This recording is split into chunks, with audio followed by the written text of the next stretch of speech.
बिस्मिल्लाहिर्रहमानिर्रहीम। अस्सलाम वालेकुम दोस्तों, कैसे हैं आप सब। आज के नावल में आप सबका खुशामदीद। चलिए जी, कहानी को आगे बढ़ाते हैं, देखते हैं आज के एपिसोड में क्या होता है। कहानी का नाम है Basil by Huma Waqas, episode number 3। चीन के शहर शंघाई में ये चमकती सुबह पूरी दिलकशी के साथ दौड़ती भागती दुनिया में दिन की शुरुआत कर चुकी थी। लेजिज्यू की आसमान से बातें करती इमारतों में चहल पहल और इन बुलंद बांग इमारतों के सामने बहते कुशादा हंगपू हंगपू दरिया में कश्तियों में मुसाफिरों की आमदोरफ्त का सिलसिला शुरू हो चुका था। हार्वी प्रोडक्शन की टीम अपनी शूटिंग के तीसरे दिन सेट पर पहुंच चुकी थी। दुर्रान मलिक स्याह थ्री पीस में मलबूस, स्याह ग्लासेस आंखों पे सजाए अपनी तमाम तर वकार के साथ जलवा कुना था। उन लोगों का आज का फिल्माया जाने वाला मंजर यही लिजेजियो की इमारतों के सामने दिबंड में दरिया के किनारे पे था। मंजर में दुरान के साथ कारला के मनाजिर भी शामिल थे, जिनमें उसे कारला को कमर से थामकर घुमाना और अपने करीब करना था। दुरान, जिसके लिए फाइटिंग और दूसरे कई मुश्किल से मुश्किल मनाजिर करना बाएं हाथ का खेल था, मगर रोमानवी मनाजिर में आकर उसकी अदम दिलचस्पी सबको वाज़ेह महसूस होती थी। इसमें कोई शक नहीं था कि वो अदाकारी के बाकी तमाम किरदारों में बेहतरीन जौहर दिखाकर अपना लोहा मनवा चुका था, लेकिन रोमानवी मंजर या तो फिल्म के बिल्कुल ही तल्फ करवा देता था, जैसा कि इस दफ़ा हुआ था, या फिर उनको अदम दिलचस्पी से फिल्माता था। यही वजह थी वो हीरोइन के साथ केमिस्ट्री की लिस्ट में 0 नंबर पे था। अभी वो सुर्ख रंग की मैक्सी में मलबूस गजब ढाती हसीन अदाकारा कारला को कमर से थामकर 2 दफ़ा घुमाते हुए अपने करीब कर चुका था, मगर हिदायतकार ब्रूस को यह मंजर पसंद नहीं आ रहा था। कट शॉर्ट ब्रेक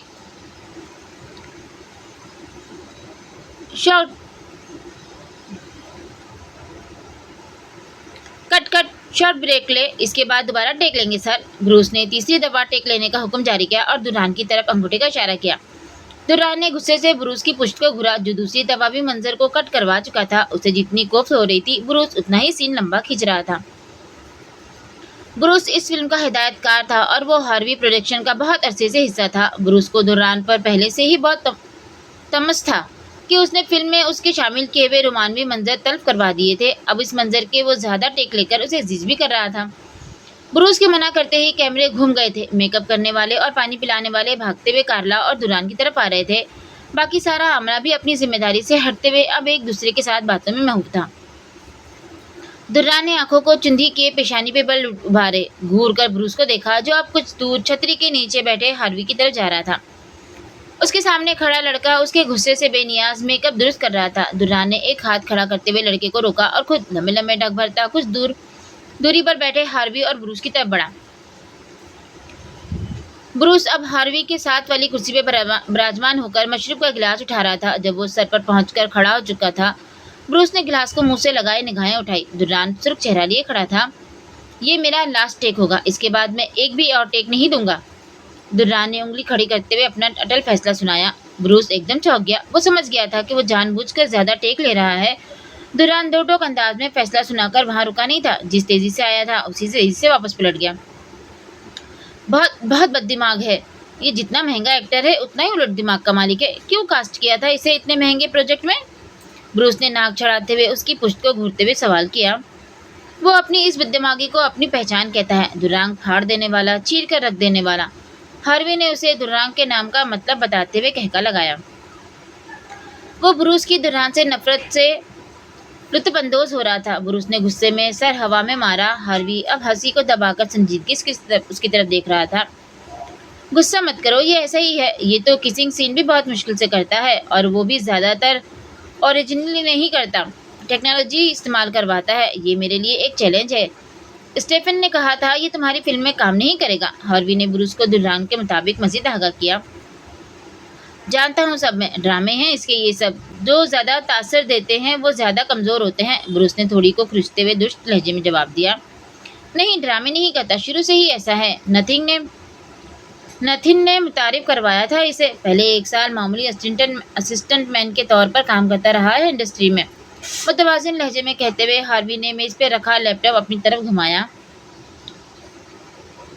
अगर ये बात साबित कर दूं कि ये सिर्फ उस दुरान के ड्रामे हैं तो क्या दोगे मुझे? ब्रूस ने भवें उचकाए कमीनगी से पूछा। हार्वी ने लैपटॉप पर झुकी निगाह उठाई और फिर इस्तेज़ाया मुस्काया। ओह बस कर भाई, उससे वो सीन तक तो करवा नहीं सके मैं या तू। अभी कहाँ से साबित करेंगे? हार्वी ने तमस्खाना कहा। तुम्हें वीडियो चाहिए या पिक्स, बस ये बताओ। ब्रूस ने नाक फुलाए वसूख से कहा, ऐसे जैसे अब ये उसकी इज्जत का मामला बन चुका हो। हार्वी ने चंद सेकंड हैरानगी से ब्रूस के चेहरे पे मौजूद शक्ति को देखा। वीडियो, क्योंकि अगर उसकी ऐसी वीडियो मीडिया पर आ गई तो समझो उसका ये जो सो कॉल्ड एटीट्यूड है पाश पाश हो जाएगा। हार्वी ने खबासत से आंखों को न दबाया। तो बस फिर देखते जाओ, लगता है कुछ मिक्स करना पड़ेगा। प्रोस्टिट्यूट? ब्रूस ने कुछ सोच निगाहें सामने दुरान पर मसकूत करते हुए बात अधूरी छोड़ दी। हार्वी एकदम चौंक सीधा हुआ और पहले उसकी निगाहों के ताक़ुब में देखा। दुरान अपने कैबिन के करीब खड़ा सिगरेट सुलगाए अनिल से बातों में मसरूफ था। हार्वी ने निगाहें ब्रूस की तरफ घुमाई। नो, उस सबको इस मामले से अलग रखो, वो सब इलीगल है, किसी को भनक भी पड़ी ना तो। हार्वी ने दांत पीसते हुए आवाज़ को धीमा रखा। कुछ नहीं होगा, बस एक लड़की ही तो चाहिए और कुछ कैमरे। ब्रूस इस्तेज़ाया मुस्कुराया। फिर से सोचने का मशवरा दूंगा। हार्वी ने लब भींचे एक गहरी सांस ली। नहीं मेरी जान, घबराने की जरूरत नहीं है, वो भी फिल्म होती है, ये भी फिल्म होगी। फर्क सिर्फ इतना होगा कि इसमें हीरो को नहीं पता होगा कि ये फिल्म है। ब्रूस ने फिर से आंख दबाते हुए होंक बने हार्वी को पूरी बात समझाई। ना, मुझे ये बात ठीक नहीं लग रही, कोई और तरीका सोचो। हार्वी ने नफी में सर हिलाते हुए अपना डर जाहिर किया। कुछ भी नहीं होगा, सब मुझ पर छोड़ दो सब। ब्रूस ने तो जैसे सब सोच लिया था। एतमाद से परेशान चेहरा लिए बैठे हार्वी को देखकर मुस्कुरा दिया। तुम रिलैक्स हो जाओ, सब मुझ पर छोड़ दो, बस एक अदद पार्टी का एहतमाम हो जाए। ओके, मैं ज़रा उसका आखिरी टेक लेकर आया। ब्रूस ने हंसते हुए उसके कंधे पे हाथ का दबाव डाला, जो अब भी हवास भागता बैठा था। ब्रूस अपनी जगह से उठा और कदम कैमरे की तरफ बढ़ा दिए, जहां दुर्रान अपना टेक देने के लिए तैयार खड़ा था। कराची के बहुत पुराने मुतवस्सित तबके के रिहायशी इलाके में 2 मंजिला रिहाइश मलिक हाउस में अब दूसरी पीढ़ी अपनी ज़िंदगी की माहौसाल गुजार रही थी। मलिक हाउस 2 भाइयों बख्तावर मलिक और सखावत मलिक की मुश्तरका मलकियत था। बख्तावर मलिक बड़े थे और उनके 2 बच्चे थे, एक बेटा नवीन मलिक और बेटी शाजिया मलिक, जबकि छोटे भाई सखावत मलिक के 4 बच्चे थे। बड़ा बेटा असमत, उससे छोटी असमत, फिर यावर और सबसे छोटी बेटी तलत। बख्तावर मलिक और उनकी ज़ौजा अपनी बेटी शाजिया की शादी के बाद ही यक के बाद दिगले इस दारे फ़ानी से कूच कर गए थे और फिर उनके बाद उनका इकलौता बेटा नवीन मलिक भी भरी जवानी में इस दुनिया को अलविदा कह गया। सखावत मलिक के गुजर जाने के बाद अब मलिक हाउस की पहली पीढ़ी में से सिर्फ सखावत मलिक की जोजा दस्तगीर बेगम ही इस घर में सबसे बड़ी थी, जो अपने 2 बेटों असफंद और यावर के साथ यहाँ मुकीम थी। मलिक हाउस में आए दिन किसी न किसी बात पर झगड़ा मामूल की बात थी, क्योंकि असद मलिक को कारोबार में नुकसान हो रहा था और यावर मलिक मामूली मुलाजमत करता था। घर में कमाने वाले 2 और खाने वाले ज़्यादा थे, मगर यहाँ माली परेशानी के अलावा और भी बहुत से मसाइल थे। और अब इस वक्त भी लॉन्च से थोड़ा आगे इस कमरे से उभरती आवाज़ें पूरे घर में गूंज रही थी। आज छुट्टी के दिन सुबह से लगाया तमाशा रात गए तक जारी था। ये असफंद और रूबी का कमरा था। रूबी के जहेज में आया लकड़ी का बेड, सिंगार मेज और एक अदद छोटा सा पलंग उस कमरे में रखे गए थे। इस वक्त कमरे के वस्त में यावर गुस्से में भिभरा खड़ा बेड पर बैठे असद मलिक को अपने दोपहर को लिए गए फैसले से आगाह कर रहा था। बेड के एक किनारे पर रूबी अपने जबड़ों को सख्ती से बेबस किए अपने गमों गुस्से पे जब्त की अक्काशी कर रही थी, जबकि 3 साला दुर्रान असफंद के घुटने के पास बेड पर और 2 साला बुरहान पलंग पर सो रहा था। तुम दुर्रान को गोद लेना चाहते हो? ये क्या बात हुई? दुर्रान नवीन भाई का बेटा है, हमारे खानदान का खून है, फिर इसको गोद लेने की क्या दुख बनती है? सब इसका ख्याल रखते तो हैं। असद मलिक की पेशानी पर यावर की बात को लेकर अनगिनत नासमझी के शिकन नमदार हुए। यावर मलिक दुर्रान को कानूनी तौर पर गोद लेना चाहता था। भाई बस करे, क्या खाक ख्याल रखते हैं, कोई ध्यान नहीं देता इस पर। कपड़ों के नाम पर ये निकल और न कोई मुंह धुलाए न कुछ, काम वाली आए तो नहला दे, नहीं तो हफ्ता भर ऐसे ही गंदा फिरता है बेचारा। यावर ने बाजू को लंबा ताने हाथ के इशारे से असफंद की तवज्जो दुर्रान की तरफ दिलाई। असफंद ने गर्दन को हल्का सा कम दिया। वो मासूम शहजादों की सी सूरत वाला बदनसीब बच्चा इस वक्त पुरानी सी फटी निकर पहने सो रहा था। कराची में आजकल रात को खनकी बढ़ जाती थी, लेकिन किसी को ये जहमत नहीं होती थी कि रात के इस वक्त ही उसे शर्ट पहना दी जाए। आए दिन दुर्रान पर बढ़ते जुल्म अब यावर की बर्दाश्त से बाहर थे। वो 1 साल से यही सब कुछ देख और बर्दाश्त कर रहा था। यावर की गोद लेने वाली बात पर रूबी को दोपहर से ही परेशानी लाहकती, क्योंकि अगर यावर इस मामले में संजीदा हो गया तो क्या उसकी बहन को दुर्रान को गोद लेना पड़ेगा। वो तंग आकर आगे हुई। यावर, ज्यादा जज्बाती होने की जरूरत नहीं है। सोनी क्या नई नवेली दुल्हन आकर इसको संभालने में लग जाएगी। रूबी ने नरोटे लहजे में शिकवा किया। सोनी और यावर की 3 साल पहले पसंदीदगी की बिना पर निस्बत तय हुई थी। ये पसंदीदगी रूबी और असवंत की शादी से ही शुरू हुई थी, और फिर बात इतनी बड़ी कि यावर की जिद पर सबको रूबी की बहन सोनिया का रिश्ता यावर के लिए लेना पड़ा।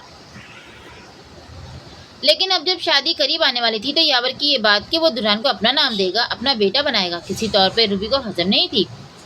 हाँ, सोनी संभाल लेगी, जाहिर सी बात है भाभी। मैं जब उसे गोद लूंगा, अपना नाम दूंगा, तो मेरी बीवी को उसे कबूल करना होगा। यावर ने कंधे उचकाए और अपने फैसले को अटल करार दिया। सोनी नहीं करेगी ये सब, रूबी ने नाक फुलाकर यावर से कहा और गुस्से से असद मलिक की तरफ पलटी। असफी, मेरी बात सुने। यावर बात को फुजुल में बढ़ावा दे रहा है। हम सब दुल्हन का जितना हो सकता है ख्याल रखते हैं। अब अपने भी 100 काम होते हैं, 100 बिखरे होते हैं। इसको गोद में उठाए तो नहीं फिर सकते। रूबी ने माथे पे शिकन की तादाद बढ़ाते हुए शौहर को सफाई पेश की। करती भी क्यों ना, दुल्हन को लाने वाला और यहाँ रखने पर वजीद होने वाला असद मलिक ही तो था। उठाए फिरने का कौन कह रहा है आपसे भाभी। उन 100 कामों और 100 बिगड़ों में आप बुरहान और असमत बाजी फायका का ध्यान रखती है ना, तो इसे क्यों भूल जाते हैं आप सब। यावर का पारा तो आज किसी सूरत कम होने का नाम नहीं ले रहा था। वो ऐसा ही था, डट जाने वाला, लड़ जाने वाला। उसका मुंह बोलता सबूत सोनी थी, जिसके लिए दस्तगीर बेगम किसी सूरत नहीं मान रही थी, और फिर यावर की जिद के आगे हार माननी पड़ी। तुम घर होते जो तुम्हें पता हो कि हम कितना ध्यान रखते हैं या कितना नहीं। रूबी ने नाक चढ़ाकर तुर्की बात तुर्की जवाब दिया। भाभी, मैं लड़ना नहीं चाहता हूँ आपसे। यावर ने नजरें चुराई। तुम बात भी गलत कर रहे हो। सोनी हरगिज आते ही एक 3 साल के बच्चे की मां नहीं बनेगी। मेरी बहन कोई गिरी पड़ी है जो यूं तुम उसके सर पर बच्चा मुसलत करोगे। रूबी ने हाथ हवा में घुमाते फैसला सुनाया। ठीक है, मत बने दुल्हन की माँ, फिर मेरी बीवी भी नहीं बनेगी। यावर के दो टोक लहजे में कहे गए जुमले पर असवद और रूबी एक साथ दम बखुद रह गए। यावर, बकवास बंद करो। सोनी को तुम यूं फिजूल की बात पर छोड़ दोगे क्या। दुल्हन नवीन भाई का बेटा है, वह हमारे चचा जात थे। इस लिहाज से अब दुल्हन की जिम्मेदारी हम सब पर है, ना कि सिर्फ तुम पर। असद मलिक की रोबदार गरज पर भी यावर की पलक तक न झपकी। भाई, अगर आप ये चाहते हैं कि मैं इसे गोद ना लूँ तो फिर मेरी एक बात माने और दुल्हन को शाजिया आपा के पास भेज दे। वो सगी फूफू है उसकी, शायद वही। यावर ने गहरी सांस लेते हुए अपनी अगली शर्त से आगाह किया।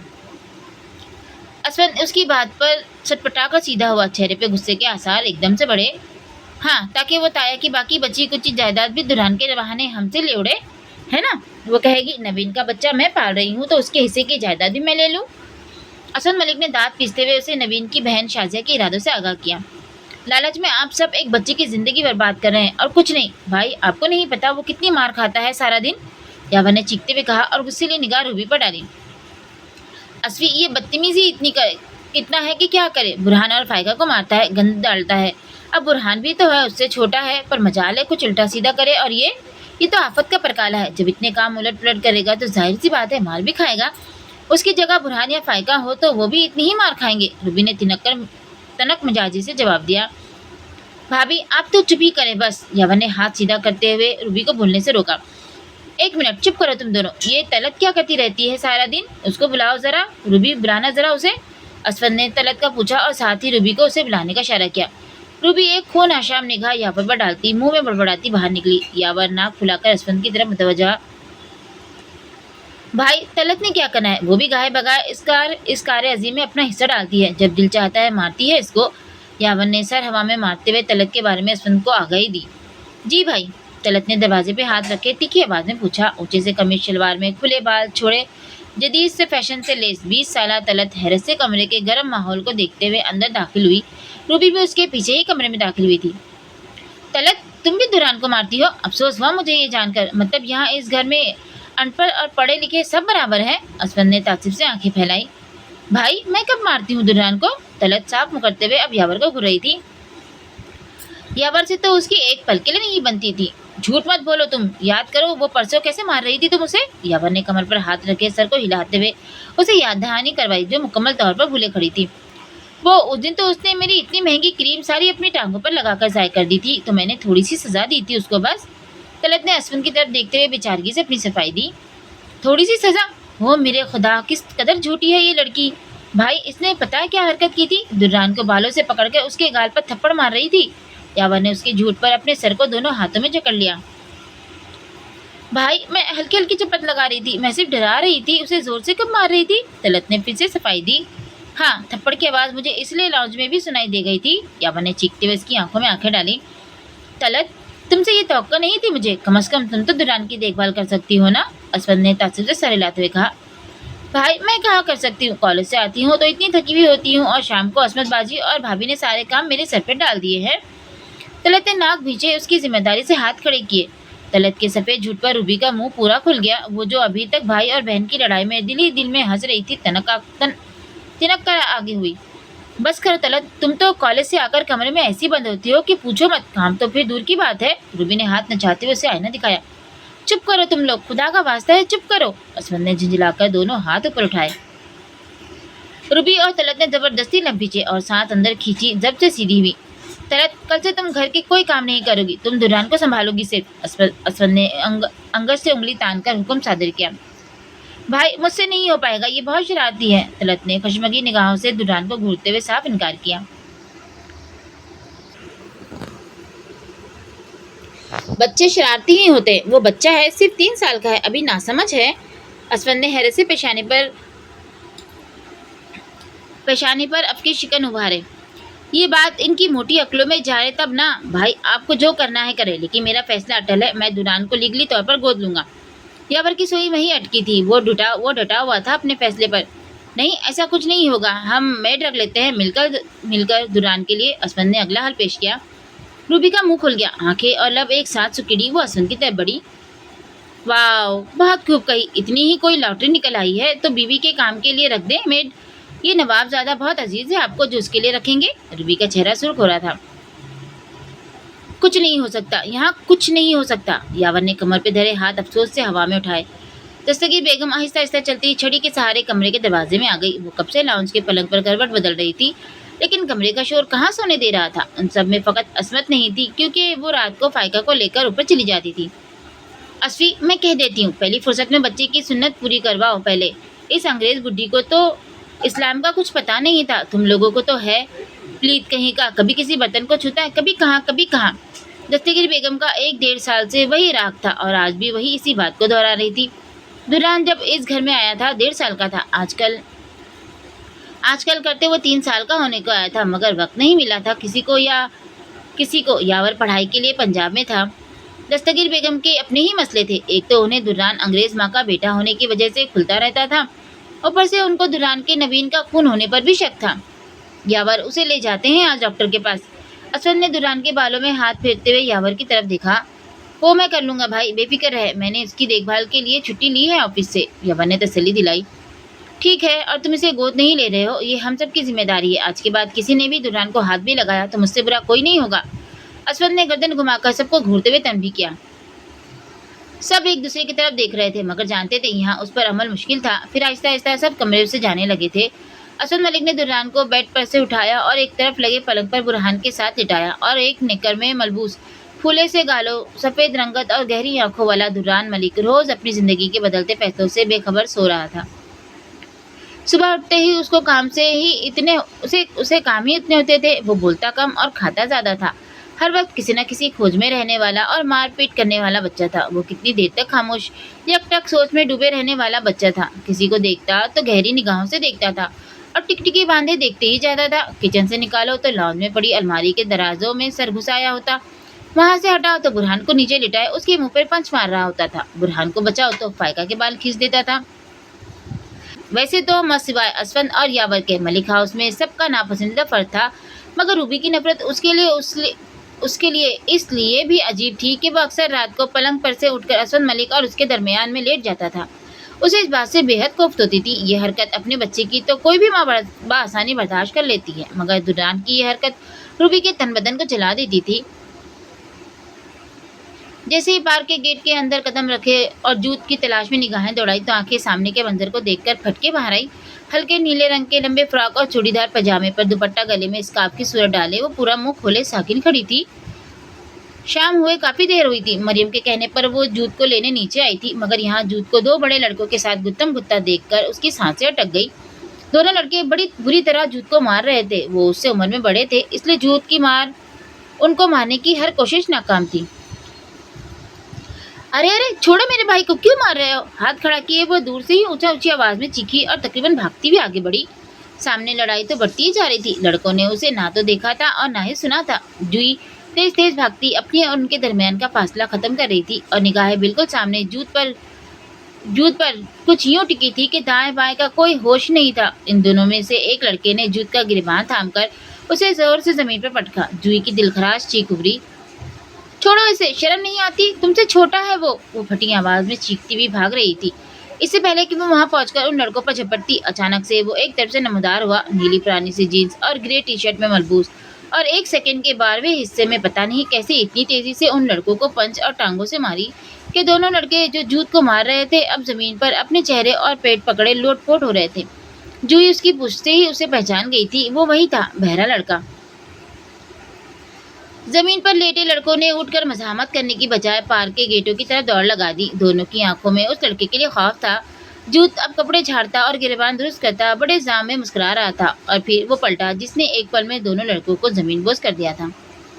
इतनी जल्दी उसने ऐसा कैसा पंच मारा था कि दोनों हट्टे खट्टे लड़के जो जूत को दबोच कर खड़े थे एक साथ जमीन पर गिरे थे। वह भी इस हैरत से बाहर नहीं आई थी कि अगला धमाका तो उससे दंग कर गया। शुक्रिया दुरान भाई, जूत मुस्कुराता हुआ उस लड़के से कह रहा था और लब भिजे उससे हाथ मिला रहा था। क्या ये सुन सकता है? हैरत का शदीद तरीन झटका, आंखें बिना झपके वो सामने जूत के साथ खड़े उस लड़के को देख रही थी। वो पलटा और शर्ट के बाजू दुरुस्त करता जूत के करीब हुआ। वही चेहरा जो उसके हुलिये से किसी तरह भी मेल नहीं खाता था, वैसे भी भूरे सीधे बिखरे बाल, उदास आंखें। और फिर वो बोला, क्या हुआ था? उसकी आवाज़ बिल्कुल उसकी शख्सियत से मेल खाती, भारी, रोबदार, बेजार, खारे पानी जैसी खुरदरी। वो जूत से लड़कों के मारने की वजह पूछ रहा था और वो उसकी आवाज़ की बाज़गश्त में जकड़ी शुशदर खड़ी थी। भाई, हमें खेलने नहीं देते ये लड़के यहाँ, कहते हैं वो कोने में जाओ, ज़्यादा जगह हम लेंगे। मुझे आज गुस्सा आ गया, मैं झगड़ पड़ा उनके साथ। जूत उसे अपने झगड़ों की वजह बता रहा था। दोबारा कुछ कहें तो बताना मुझे, उसने जूत के कंधे पे हाथ रखकर बड़े वसूख से कहा। जूत ने मुस्कुराकर खुशी से सर हिलाया और वो आगे बढ़ा और जूही से बेनियाज उसके करीब से सर झुकाए गुजर गया, जैसे वो यहाँ मौजूद ही ना हो। पल समेट कर सुस्त रवि से चलने जैसा एहसास था। जूही हल्का सा मुंह खोले उसके चेहरे और पत्थर जैसी गहरी आंखों को देख रही थी, मगर वो गुजर गया। जूत ने करीब आकर उसे हिलाया तो वो जैसे मुजस्सम से महरिक हुई। ये सुन सकता है क्या? अपनी ही आवाज़ कहीं बहुत दूर से आती हुई महसूस हुई। हाँ, तो सुन भी सकता है, बोल भी सकता है। वैसे इसको बोलना पसंद नहीं, ज़्यादा मारता है बस। आपको क्या हुआ? ये अन्नू भाई का दोस्त है, फाइटिंग देखी है उसकी। स्कूल में भी ऐसे ही पकड़कर पटक देता था लड़कों को। ये पंच मारता है, मुंह पर दांत तोड़ देता है। जोश से हाथ के इशारे बनाते हुए चेक चेक कर उसे उस लड़के की खूबियां बता रहा था। वो आप खोई खोई उसकी पुश्त को ताक रही थी जो पार्क के गेट से बाहर निकल रहा था। उनसे स्कूल में सब लड़ते थे। एक दफ़ा प्रिंसिपल के बेटे तक की धुलाई कर दी थी। ओहो, क्या मारा था, बाप रे, सरी फोड़ डाला था। जूत तो उसका बहुत बड़ा मद्दाह लग रहा था। जूही पर हैरत के पहाड़ टूट रहे थे। वो जिसे बहुत मजलूम, बहुत कमज़ोर और दुखी तस्वीर कर रही थी, वो तो कुछ और ही निकला था। ऐसा है क्या? वहशी सा, खोए से लहजे में सवाल किया। वह अब यूं लंबे लंबे डग भरता बहुत दूर जा चुका था, निगाहों से ओझल हो रहा था। वहशी सा क्या मतलब? आपा फाइटर कहो, फाइटर। पूरे स्कूल में सब भाई बोलते हैं इनको। जूत ने उसके वहशी कहने पर खफगी से उसकी बहादुरी की मजीद वजाहत दी। क्यों, तो फिर गुंडा है क्या कोई? जूही ने फिर से भवें सिकुड़ कर सवाल किया। अंदाज ही वही था। सरासमेगी की हालत में जूत के हमकदम उसका हाथ थामे इमारत की जीने चढ़ रही थी। अरे नहीं तो गुंडा क्यों, चैंपियन है। जूत ने हाथ झिल्लाते हुए फिर से जोश में जवाब दिया और फिर बेसाख्ता वो जूत से वो सवाल पूछ बैठी थी जो शायद दिमाग ने परख कर जबान तक नहीं पहुंचाया था। मुस्लिम है क्या? सांस अटकी, पल थमा, कान समात के लिए खड़े हुए। हाँ, मुसलमान है। ना जाने क्यों, पर जूत के जवाब पर दिल बुझ गया, ऐसे जैसे कोई फांस अटक जाए सीने में और बोझ सा महसूस हो। हालांकि उसे पहले से अंदाजा था कि वो मुस्लिम ही है, मगर फिर भी ना जाने क्यों उस पल दिल ने बेताबी से एक ख्वाहिश की थी कि काश वो मुस्लिम ना हो। जूत फ्लैट का दरवाज़ा खोल चुका था और अंदर भी जा चुका था जबकि वो बुझे दिल के साथ कदम उठाती अंदर आई। मरियम कुछ पूछ रही थी उससे, वो खाली उस जहन वहाँ से गुजर गई। जूत की फिर से क्लास हो रही थी। मगर उसे कुछ सुनाई नहीं दे रहा था। यूं ही एक ट्रांस की कैफियत में वो वॉशरूम में घुस गई। वॉश बेसिन का नल चलाए, मुंह पर छपाक छपाक पानी के छींटे मारे, मगर वो फिर भी पास से गुजर रहा था, बार बार पास से गुजर रहा था। उसने रगड़ रगड़ कर अपना चेहरा धो डाला, आंखें खोलकर उसमें पानी के छींटे मारे, मगर वो फिर भी पास से गुजर रहा था। ओ गॉड, ये क्या हो रहा है? वो खौफ से सामने लगे शीशे में खुद को देख रही थी। गहरी रंगत, आम से नकुश, चेहरे पे अनगिनत मुहासे और उनके दाग, घुंघराले बेरौनक बाल, हाँ तो उसका यूं बेनियाजी से गुजर जाना बनता था। मुझ में ऐसा है भी क्या? वो क्यों पहचानता कि मैंने उसको एक दफ़ा अन्नू के घर ना होने का बताया था। एक दफ़ा सीढ़ियों पर टकराए थे, दुपट्टे के पल्लू से चेहरा खुश किया और बाहर आई। जूत को अब अम्मा से मार पड़ रही थी। वो बेदिली से वहां से गुजरती बालकनी की तरफ बढ़ गई। कब से सनाना की हाँक थी जिसे वो अनसुना कर चुकी थी। कहाँ जा रही हो? तुम्हारी बारी है आज चाय की। शंघाई सिटी हॉस्टल की शानदार इमारत का आलीशान कमरा, कमरा क्या हॉल कहे तो भी गलत नहीं। बेशकीमत फर्नीचर, शीशे की तरह चमकता फर्श और दीवार कमरे के हुस्न को बढ़ा रही थी। हार्वी प्रोडक्शन ने अपने तमाम अमले को शंघाई में शूटिंग के दौरान इसी होटल में रिहाइश दी थी।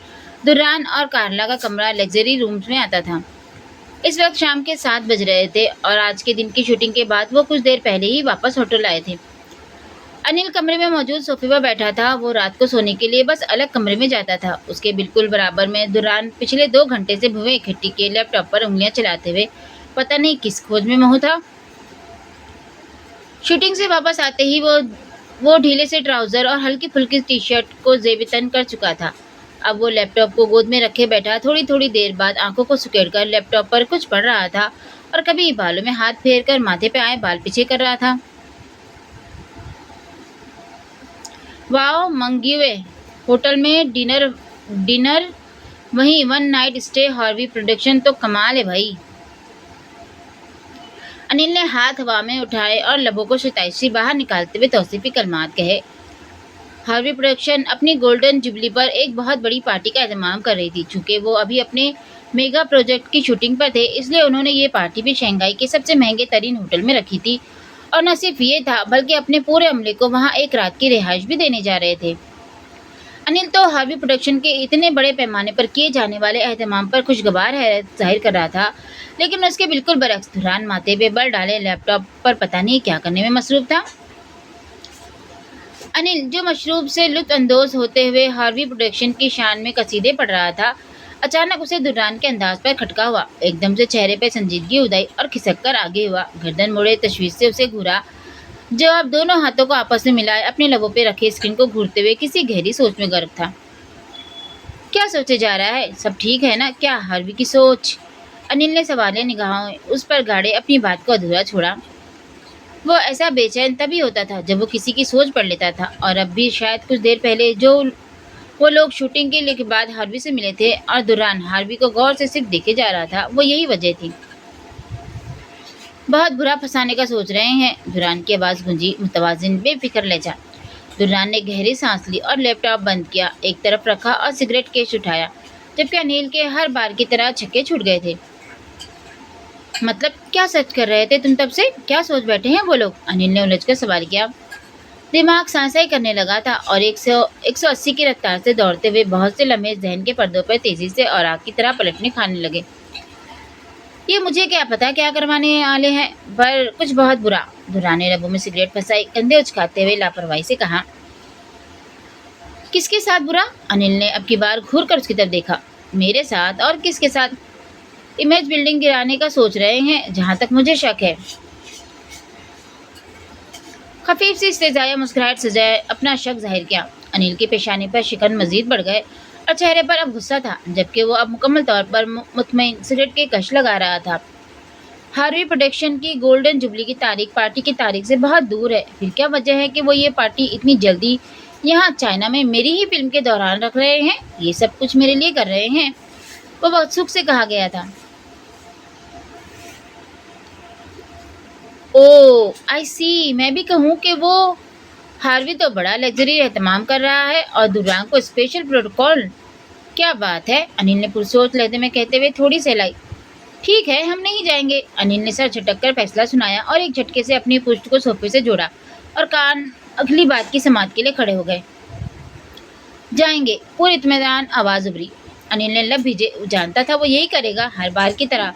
घूर कर देखा पर वहाँ कोई असर नहीं था। दुर्रान, हर दफा की तरह बिल्कुल नहीं, तुम जानते हो ये रिस्क है, हमें लेना ही नहीं भाई। ये पाकिस्तान या बेरोली हिल्स नहीं है, हम चाइना में बैठे हैं। अनिल ने सख्त और दो टोक लहजे में बयान किया। ये पाकिस्तान या बैरोली हिल्स नहीं है, पर मैं दुर्रान ही हूँ। वही तमानत भरा सुकून पुरसुकून लहजा। टांगों को क्रॉस शक्ल दी और सिगरेट को एस्ट्रे के किनारे से टकराया। आंखों में वही सुकून तारी था। मैं तुम्हें जाने ही नहीं दूंगा, अनिल ने जिद बांधी। मैं भी जाऊंगा और तुम भी, अब बस चुप। उंगली उंगली लबों पर टिकाकर ढीठपन का भरपूर मुजाहरा किया। ढीठपन तो उसकी रगों पे में कूट कूट कर भरा था। यार दुर्रान, पता नहीं क्या गेम करने वाले होंगे वो लोग, अनिल ने झुंझलाए अंदाज में कहा। यही तो देखना है, क्या गेम करने वाले हैं वो लोग। बला की दिलचस्पी थी। वो अब खिलाड़ी हो चुका था इस चीज़ के साथ, सोच पड़ना और फिर उसे परखना कि वो कहाँ तक सच्चा था। उसकी आंखों की पुतलियां अब सुगड़ रही थी। एक गहरी निगाह अनिल पर डाली, जो अब परेशान हाल पेशानी को सहला रहा था। अब तुम ये सोचना बंद करो कि तुम किस तरह मुझे वहां जाने से रोक सकोगे। कहका था, एक जानदार कहका, मगर खोखला कहका, बेरौनक बोझल कहका। अनिल ने चौंक कर देखा। आज कितने अरसे बाद वो कहका लगा रहा था। अनिल अब भवें उचकाए खपके से घूर रहा था। उसके कहका में कितने शिकवे छिपे थे ये सिर्फ वो जानता था। दुरान का और उसका साथ आज का नहीं था। पूरी दुनिया में एक वाहिद वो था जो जानता था वो मामूली नहीं है, वो बहुत खास है, बहुत। निगाह उठाए उसकी तरफ देखा, जो अब ट्राउजर्स की जेबों में हाथ डाले सामने पूरी दीवार में नस्ब खिड़की की तरफ जा रहा था। सामने हैंगपू में रोशन की कश्तियाँ उसके ज़ाहिरी इत्मीनान जैसी चल रही थी, लेकिन अंदर कैसा तूफान था वो जानता था, या उसके पीछे बैठा उसकी परछाई जैसा दोस्त। सूरज सुरमई और नारंगी रोशनी की चादर में लिपटा गुरूब हो रहा था। सारे दिन की अनथक पलक झपके बिना जिम्मेदारी निभाने के बाद अब थका मांदा सा आंखें मूंदता सूरज दुनिया को मलगजे अंधेरे में गर्क कर रहा था। सूरज के गुरूब होते ही चीन के शहर शहंगाई और उसके मज़ाफ़ात में बुलंद बांग इमारतें रोशनियों में नहा गई थी। मगर इसी शहर में ये एक जगह ऐसी थी जहाँ ना सूरज निकलने का पता चलता था, ना गुरूब होने का। बस जब सब सफ़ेद बत्तियाँ सुर्ख बत्तियों में तब्दील होती तो रात हो जाती, और जब फिर से सफ़ेद में तब्दील हो जाती तो सुबह हो जाती। जिंदा इंसानों की इस कब्रिस्तान में आज उसका दूसरा दिन था, और यहाँ का हर पल एक सदी पर मुहित महसूस हो रहा था। लड़कियों की आवाज़ों की भिलमिलाहट के साथ कभी दर्दनाक चीखें और कोड़े मारने की आवाज़ें उभरने लगती थी। जैसे ही किसी को मारने की आवाज़ उभरती तो उस लड़की की दिलखराश चीखें इस बंद कब्रों के दरमियान राहदारी में गूंजने लगती, और बाकी सब जिंदा लाशें अपने सर घुटनों में देकर कानों में उंगलियां घुसा लेती। तमन्ना ने उसे बताया कि जब कोई लड़की जिद करती है और किसी क्लाइंट को खुश नहीं करती और फिर उसको यूं ही कोड़ों से मार पड़ती है। आज दूसरे दिन, अब ये वो वक्त था जब खामोशी फैलना शुरू हो चुकी थी। आज उसी जगह उसे फिर से शाम हो गई। रोज रात को नींद की वादी में जाने से पहले वो ये सोचती थी, जब आँख खुलेगी वो यहाँ नहीं होगी। जो ही पलंग पर टांगे लटकाए हाथों को गोद में धरे बैठी थी। वो तकरीबन सुबह से 1000 बार सलाखों से पलंग और पलंग से सलाखों तक का चक्कर लगा चुकी थी। कमरे के एक कोने में बोसी दसी चादर पर तमन्ना फर्श पर सजदा किए सर और नाक को फर्श से जोड़े हुए थी। जूही उसे कल से जांच रही थी कि वो दिन में 5 दफ़ा यूं माथे और नाक को फर्श से जोड़कर सजदा रेज होती है। यहाँ वक्त की जांच के लिए किसी किस्म की कोई घड़ी मौजूद नहीं थी, इसलिए वो अंदाजे के मुताबिक वजू करती और फिर अपने पलंग के गद्दे के नीचे से छोटा सा साफ कपड़ा निकालकर फर्श पर बिछाती और नमाज अदा करने लगती। और आज भी वो चौथी दफ़ा यही अमल दोहरा रही थी।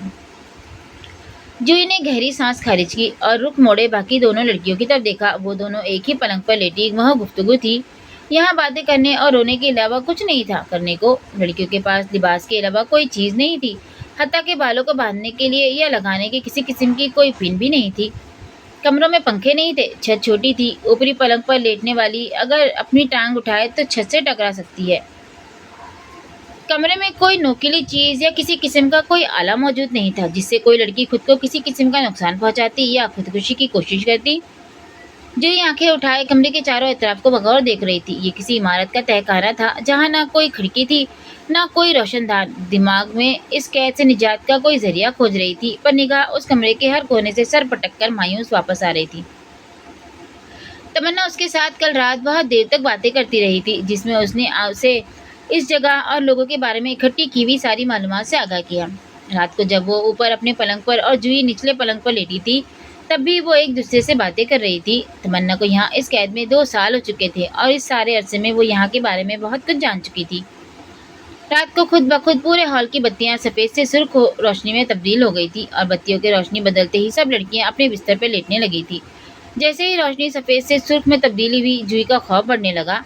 उसकी यहाँ आज पहली रात थी और कमरा, उसकी छत अजीब व वहशत ज़दा लगने लगे थे। बस तमन्ना की उभरती हुई आवाज़ उसकी धाड़स बांधे हुई थी।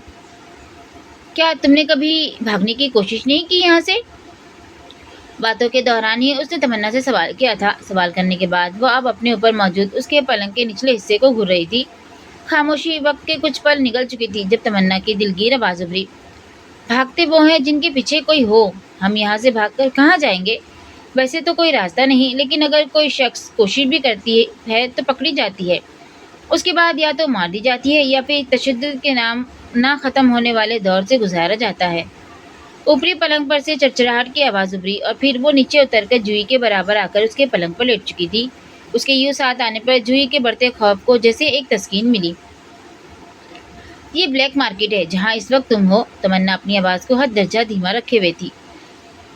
पतले से तकिए पर वो अब जूही के साथ सर जोड़े हुए बोल रही थी। तुम जहाँ थी इससे पहले, अगर तुम्हारा शौहर तुमसे वहाँ अपने घर में ही प्रोस्टिट्यूशन करवाता, वो सब लोकल था, मगर यहाँ वो तुम्हें ब्लैक सेक्स प्रोस्टिट्यूशन मार्केट में सेल कर गया है। ऐसे तमन्ना की इस बात पर एक लम्हे के लिए सांस रुका। हल्की सी उम्मीद भी खत्म हो चुकी थी। मतलब लीता उसे यहाँ भेज गया है और अब वो कभी नहीं आएगा। हम उनके सेक्स वर्कर हैं जिनसे उनका बिजनेस चल रहा है। सिल्यूट प्रोस्टिट्यूट सबसे ऊंच निचला दर्जा है। यहाँ इस दर्जे में ये लड़कियों को सबसे ज़्यादा अजियत में रखते हैं और हमारे अंदर हमारी अना से लेकर नज़ाकत तक सब कुछ ख़त्म कर देते हैं। तशद्दुद से लेकर जिस्म फरोशी तक हर हैसियत से गुजरना पड़ता है। फिर उसके बाद बहुत सी जगहों का नाम ना ख़त्म होने वाला सफ़र शुरू हो जाता है, जिसमें अगला दर्जा पोर्नोग्राफी स्ट्रैपिंग है। ये ज़बरदस्ती पोर्न फिल्में बनाते हैं और डार्क वेबसाइट चलाते हैं। तमन्ना उसे इस दलदल की तमाम तहों से आगाह कर रही थी और वो दम साधे लेटी थी, क्योंकि उसकी तमाम बातें गले में एक तोप की तरह अपनी गिरफ्त में बढ़ा रही थी। उसके बाद एस्कॉर्ट प्रोस्टिट्यूशन है। ये भी उनके हाथ में होती है। इसमें ये लड़की को क्लाइंट के पास भेजते हैं, किसी होटल रूम या किसी फ्लैट में। जूही ने सुर्ख रोशनी में मजीद आंखें खोली। कुछ रंग बिरंगे से अक्स आंखों के सामने नाच रहे थे और दिमाग में साई जैसे झक्कड़ चलने लगे थे। उसे बढ़ता खनकी अपनी हड्डियों में घुसती हुई महसूस हो रही थी। और जब लड़कियां अपनी जवानी की हदूद से निकलने लगती हैं और डिमांडिंग नहीं रहती, तब ये लोग उन्हें स्ट्रीट प्रोस्टिट्यूशन के लिए छोड़ देते हैं। ये उन्हें सिर्फ रिहाइश की जगह देते हैं, जिसका किराया और ऊपर के पैसे उन लड़कियों को उन्हें अदा करने होते हैं। अब सब उन पर होता है कि वो कैसे कमाएंगी, क्या करेंगी। तब वो स्टेट प्रोस्टिट्यूशन करती हैं, तब जाकर थोड़ी आज़ादी होती है, मगर तब तक वो इतनी तबाह हो चुकी होती हैं और उम्र के इस हिस्से में होती हैं कि बाकी माशरा उन्हें आम इंसानों की तरह कबूल नहीं करता और उनके पास स्ट्रीट प्रोस्टिट्यूशन करने के अलावा कोई चारा नहीं होता। दिलगीर लहजा था जिसमें वो अपना और उसका अंजाम बता रही थी। जूही को अपने जिस्म के खड़े होते रोंगटों कीड़ों की तरह रेंगने की मानिंद एहसास दिला रहे थे। दिल के धड़कने की रफ्तार आने वाले वहशतनाक लम्हात को सोचकर ही बढ़ चुकी थी। यहाँ इस ब्लैक मार्केट में सब लड़कियाँ 22 से नीचे की हैं और वो अभी सबसे निचले दर्जे में हैं। मतलब हम स्लो सेक्स वर्कर हैं। उनको यहाँ क्लाइंट के पास कम भेजा जाता है। सिर्फ चंद जो स्लो से एक्सकोर्ट के दर्जे पर जाती हैं, उनको क्लाइंट के पास भेजते हैं। 22 से नीचे वाली तमाम लड़कियों को ये लोग अपनी वेब वीडियोस और सेल के लिए और आज़ा के ट्रांसप्लांट के लिए रखते हैं, क्योंकि हमारे आज़ा जवान होने की वजह से ज़्यादा डिमांडिंग होते हैं। वो तमन्ना की कोई वहशतनाक दास्तान सुनाते हुए महसूस कर रही थी। शायद वो उसे ज़हनी तौर पर आने वाले सारी अज़ियतों के लिए तैयार कर रही थी, ताकि वो यहाँ से भागने के बारे में सोचना छोड़कर इस ज़िंदगी के साथ समझौता कर ले। फिर यहाँ से हर साल बहुत से ममालिक में कानूनी और गैर कानूनी प्रोस्टिट्यूशन का कारोबार चलाने वाले बहुत सी लड़कियाँ खरीद कर अपने ममालिक में ले जाते हैं। वहाँ तमाम लड़कियों को बकरियों की तरह पेश किया जाता है और उनकी बोलियाँ लगाई जाती हैं। وہ یہ تمام دل دہلانے والی حقیقتوں سے آگاہ کرنے کے بعد خود تو جا کر سو چکی تھی، لیکن وہ ساری رات اس پلنگ پر کروٹیں بدلتی رہی تھی، اور اب صبح سے شام ہونے تک وہ تمنا کی رات کی گئی باتوں کو سوچ سوچ کر اپنا دماغ اور اعصاب شل کر چکی تھی۔ اسے ہرگز یہاں نہیں رہنا تھا۔ اس کا انجام اتنا بھیانک کیسے ہو سکتا تھا؟ دماغ آج بھی دل کو رد کرتے ہوئے اپنے ساتھ ہو جانے والی اس ہنونی کو قبول کرنے کے لیے تیار نہیں تھا۔ وہ اپنے خیالوں میں الجھی سامنے تمنا پر نگاہیں گاڑے ہوئی تھی۔ تمنا نے سلام پھیرا اور دعا کے لیے ہاتھ اٹھا دیے۔ اس سارے دن میں وہ ان 5 وقت میں تمنا کے چہرے پر ایک عجیب سا سکون دیکھتی تھی۔ وہ جب وضو کرنے کے بعد واش روم سے واپس آتی اور اپنے اسکارف کو اپنے سر کے گرد لپیٹتی تو اس کے نکھرے سے چہرے سے ٹپکتا پانی اور چہرے پہ موجود طمانینت اسے اندر سے کوچکے لگانے لگتی۔ وہ کتنی پرسکون ہو کر خدا کے روبرو جاتی ہے۔ کیا اسے خدا سے کوئی شکوہ، کوئی شکایت نہیں، جیسے اسے ہے بہت سے شکایت، بہت سے دکھوں اور خامیوں کے شکوے؟ وہ یہ شکوے پچھلے 7 سالوں سے کر رہی تھی۔ تمنا دعا مانگنے کے بعد اب فرش پر بچھی چادر کو سمیٹ رہی تھی۔ وہ بنا پلک جھپکے اسے دیکھ رہی تھی۔ وہ اب اپنی انگلی پوروں کو چھو کر منہ میں بے آواز کچھ پڑھ رہی تھی۔ مضطرب اور حیرت زدہ سی نگاہیں اس نے تمنا پر اٹھائی، جو اس کے پاس آ کر اب اپنے سر پر سے اسکارف کھول رہی تھی۔ تمہیں خدا سے کوئی شکوہ نہیں ہے؟ اتنی اذیت سہنے کے بعد کیسے اس کی عبادت کر لیتی ہو تم؟ زکام زدہ بھاری سا لہجہ۔ وہ پلکیں اٹھائے تمنا سے اپنے ذہن میں ابھرنے والے بے ساختہ سوال پوچھ بیٹھی۔ ایک پل کے لیے تمنا کے ہاتھ تھمے تھے اور اسکارف ہوا میں معلق رہ گیا۔ وہ آہستگی سے پلنگ پر براجمان ہوئی اور اپنے دونوں ہاتھوں کا دباؤ ڈالتے ہوئے گردن جھکا دی۔ اس کی نگاہیں اب اپنے ہاتھوں پر اور جوئی کی اس پر تھی۔ اس دنیا میں ہر کوئی اپنی جگہ لیے ہوئے ہے۔ ہم نہ ہوتے تو اس پلنگ پر یہاں کوئی اور تمنا ہوتی۔ وہ جانتا ہے کس کی برداشت کس جگہ کے حساب سے اس نے ہر کسی کو اس کی برداشت کے حساب سے اس دور اور اس جگہ پر رکھا ہے جہاں ہونا چاہیے۔ تمنا کا ٹھنڈا برف لہجہ جوئی کے تنے اعصاب پر جیسے پھوار کی طرح برس رہا تھا۔ اس سے کس بات کا شکوہ کروں کہ ہم یہاں کیوں ہیں؟ ہماری جگہ کوئی اور تمنا کیوں نہیں؟ ہم اتنی سنگ دل نہیں کہ یہاں اپنی جگہ اپنی کسی اور لڑکی ہونے کا شکوہ کریں۔ اس نے یہاں رکھا ہے تو ہمارا رزق یہیں کا ہے۔ اس کے لہجے میں ایک ٹھہراؤ تھا، ایک درد تھا، لیکن ہاں شکوہ نہیں تھا۔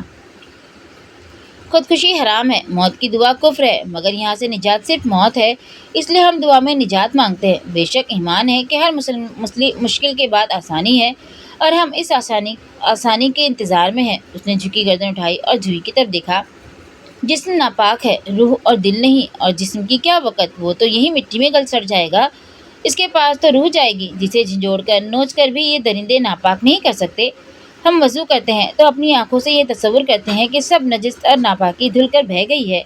وہ اپنے ہاتھوں کو دیکھ رہی تھی۔ بے ہنگم شور اٹھا تھا، سلاخوں کے آگے ڈبے پھینکے جا رہے تھے، لڑکیاں بھاگ بھاگ کر دروازوں کی طرف جا رہی تھی۔ تمنا بھی اپنی جگہ سے اٹھ چکی تھی۔ جوئی نے دم بخود اس کی طرف دیکھا جو اب کھانا اٹھانے کے لیے کمرے کے دروازے کی طرف بڑھ رہی تھی۔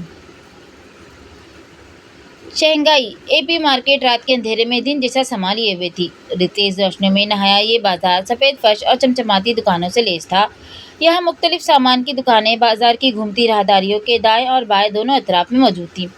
لوگ دکانوں کے بیچ راہداریوں میں گزرتے، باتوں میں مہو تھے، اور کچھ دکانوں کے اندر خرید و فروخت کر رہے تھے۔ ان ان گنت لوگوں کے بیچ دران گرے رنگ کے گرم کوٹ کے نیچے سفید ڈریس شرٹ اور سیاہ پینٹ پہنے مختلف دکانوں میں نگاہیں دوڑاتا ہوا آگے بڑھ رہا تھا۔ شرٹ کے سامنے کے 2 بٹن کھلے تھے اور کوٹ کے آستینے کے نیچے پوٹک فلپی اس کے تیز تیز ڈھک بھرنے کی وجہ سے کلائی پر جھول رہی تھی۔ انل بھی سیاہ کوٹ پینٹ کے نیچے نیلی ڈریس شرٹ پہنے مضطرب سے چہرے کے ساتھ اس کے پیچھے خود کو لوگوں سے ٹکرانے سے بچاتے ہوئے آگے بڑھ رہا تھا۔ آج شوٹنگ کے پیک اپ کے بعد دران ہوٹل جانے کے بجائے اسے سیدھا یہاں لے آیا تھا۔ گاڑی میں بھی انل کے بار بار پوچھنے پر وہ خاموش رہا تھا، اور اب بھی یہی حال تھا، بالکل خاموش، گردن کو دائیں بائیں گھماتا، ابرو اچکائے وہ کسی مخصوص دکان کی تلاش میں تھا۔ دران کون سی شاپ کی تلاش ہے؟ انل نے پھولی سانس کے ساتھ پوچھا۔ وہ بمشکل خود کو سامنے سے آتی لڑکیوں سے ہوتی ٹکر سے بچا سکا تھا، کیونکہ اس کی پوری توجہ تیزی سے چلتے دران اور یہاں آنے کی وجہ جاننے پر مرکوز تھی۔ لڑکیاں انل کی بدحواسی پر منہ پر ہاتھ رکھے ہنس رہی تھی اور پیچھے مڑ مڑ کر دیکھ رہی تھی، جبکہ دران اب بھی بازار کی راہداری میں متلاشی نگاہیں گھمائے آگے بڑھ رہا تھا۔ 5 سے 10 منٹ کی تلاش کے بعد وہ اپنے قدم ایک دکان کے سامنے روک چکا تھا۔ انل کے ذہن میں کل شام کی ساری گفتگو تھی، مگر اب دران ایسا کیا کرنے والا تھا؟ یہ بات اسے تشویش میں مبتلا کر رہی تھی۔ دکان الیکٹرانک اور کمپیوٹرائز آلات کی تھی۔ دران نے ایک سیکنڈ کے لیے قدم منجمد کیے اور پھر دکان میں داخل ہوا۔ انل نے کسی روبوٹک کی طرح اس کے پیچھے ہی قدم بڑھا دیے۔ وہ اب دکان کے کاؤنٹر کے سامنے گردن اٹھائے کھڑا تھا، جہاں کاؤنٹر کے پیچھے کھڑا لڑکا اب سوالیہ انداز میں دران کی طرف دیکھ رہا تھا۔ دران نے کمر پر ہاتھ رکھے، ایک اچٹتی نگاہ پوری دکان پر ڈالی اور پھر کوہنی کو کاؤنٹر پہ ٹکاتے ہوئے آگے ہوا۔ اسپائک خفیہ مائکرو ڈیجیٹل مائک چاہیے، بھاری سپاٹ آواز گونجی۔ دکان نے ایک لمحے کے لیے اس کی بات سمجھنے کے انداز میں لبوں کو بھینچا اور پھر سر ہلا کر پیچھے مڑا، جہاں پوری دیوار میں نصب الماری میں ان گنت الیکٹرانک آلات کے ڈبے پڑے تھے۔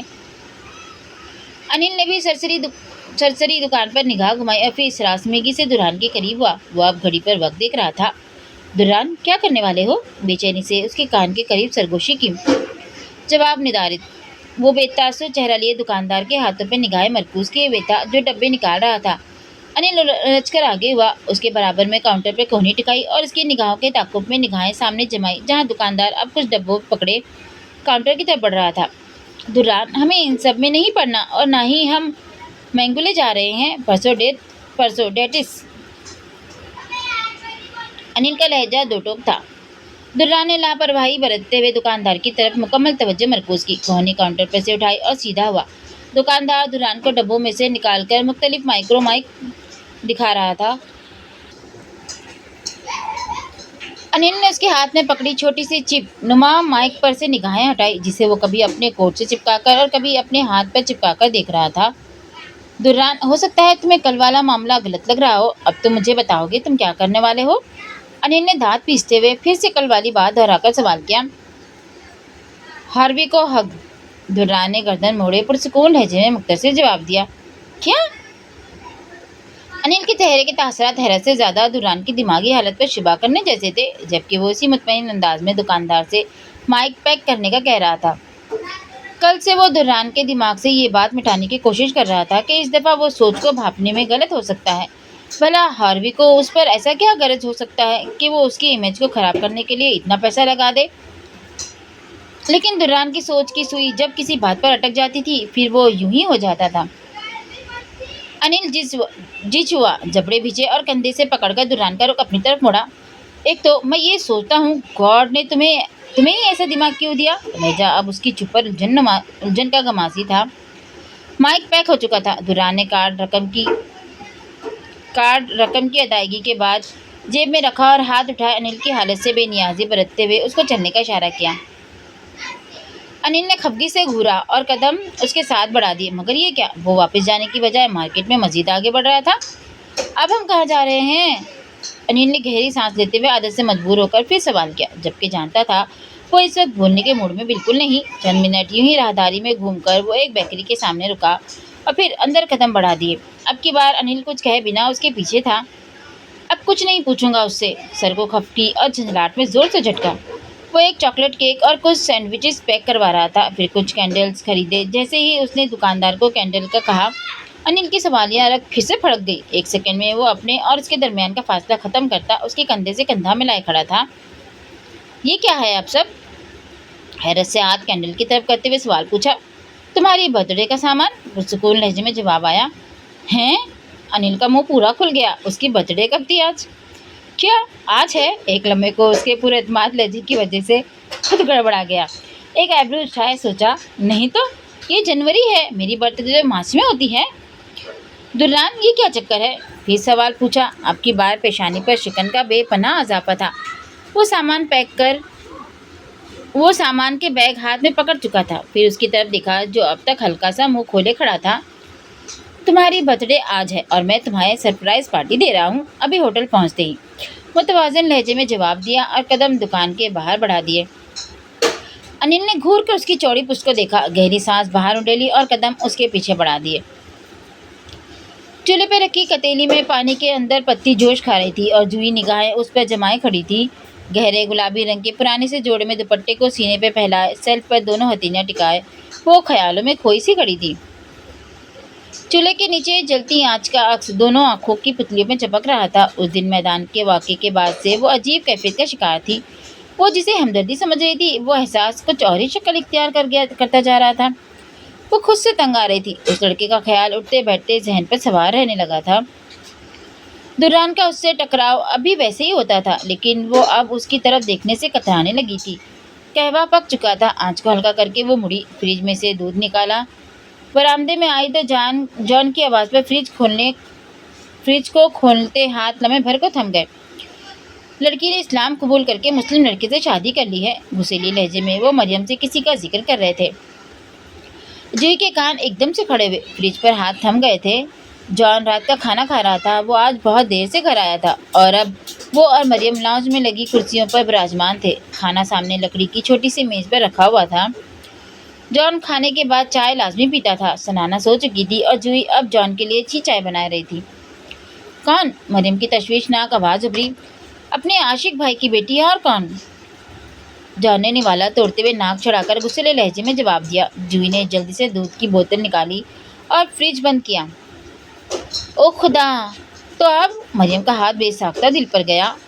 अब क्या सर पकड़कर बैठा है आशिक भाई? बेचारा क्या कर सकता है, गरीब बंदा। जब जवान बेटियां हैं, इज्जत का ख्याल ना करें तो क्या करें? जॉन के लहजे में नफरत झलक रही थी। जूही के दिल की धड़कन बेसाख्ता तेज हुई।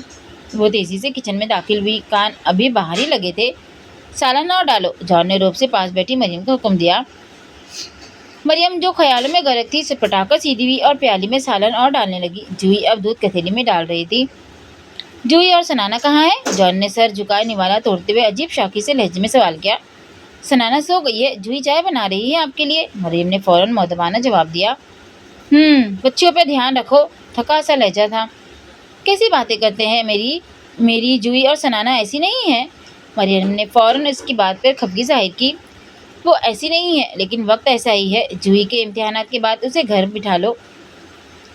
अब की बार जॉन का लहजा ज़्यादा सख्त था। मरियम ने एकदम हमें इकट्ठी की। कैसी बातें कर रहे हैं? उसको बहुत शौक है पढ़ने का। मरियम गड़बड़ाकर वजाहत दे गई। नहीं, कोई ज़रूरत नहीं। मेरी चाय कमरे में ले आओ, जॉन ने कतर से कहा। एक झटके से अपनी जगह से उठा और कमरे की तरफ बढ़ गया। जूही के हाथ चाय कप में डालते हुए कांप रहे थे। रात के 1 बजे भी शंघाई के सिटी होटल और उसके मफाजात की इमारत में आंखों को चिंधिया देने वाली जर्द, सफ़ेद और मुख्तलिफ रंग की रोशनियां जलकर उस आखिरी चांद की तारीख के फैले अंधेरे को मात दे रही थी। सिटी होटल की 7वीं मंजिल का ये हसीन कमरा भी पूरी तरह रोशन था।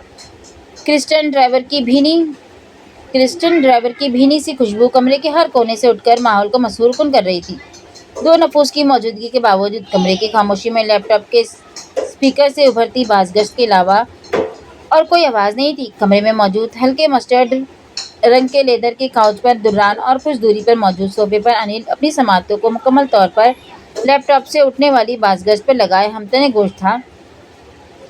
लैपटॉप कांच के बिल्कुल सामने रखी हुई छोटी सी गोल मेज पर पड़ा था और कांच पर दुरांग आगे झुका दोनों बाजुओं की कोनियों को टांगों पर टिकाए और दाएं हाथ को थोड़ी के नीचे रखे पुरसोज अंदाज में भवेश टेढ़े लैपटॉप स्क्रीन पर निगाहें जमाए हुए था।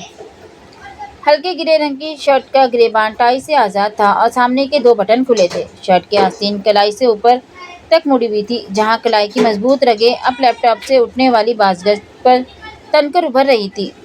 ये उसकी इज्जत की निशानी थी। उसकी रगें तन जाती थी और जबड़े एक दूसरे में पेवस्त होकर चेहरे की सख्ती में इजाफा कर देते थे।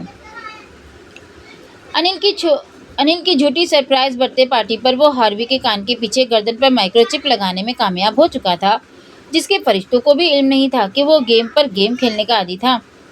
वो दुर्रान मलिक था, जिसको सामने वाले को उसी के अंदाज में जवाब देने की आदत थी। ये नफरत, ये जलन, ये हसद, वो उन सब में बड़ा हुआ था। वो ये सब एहसासात थे जिनमें पनप कर वो उस बुलंदी पर पहुंचा था।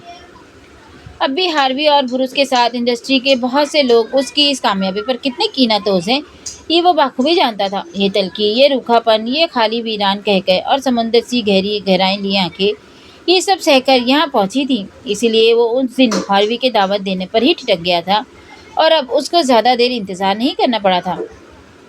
रात के 1 बजे ब्रूस हार्वी के कमरे में मौजूद था और अब उन दोनों में होने वाली गुफ्तगू वो बआसानी सुन रहा था।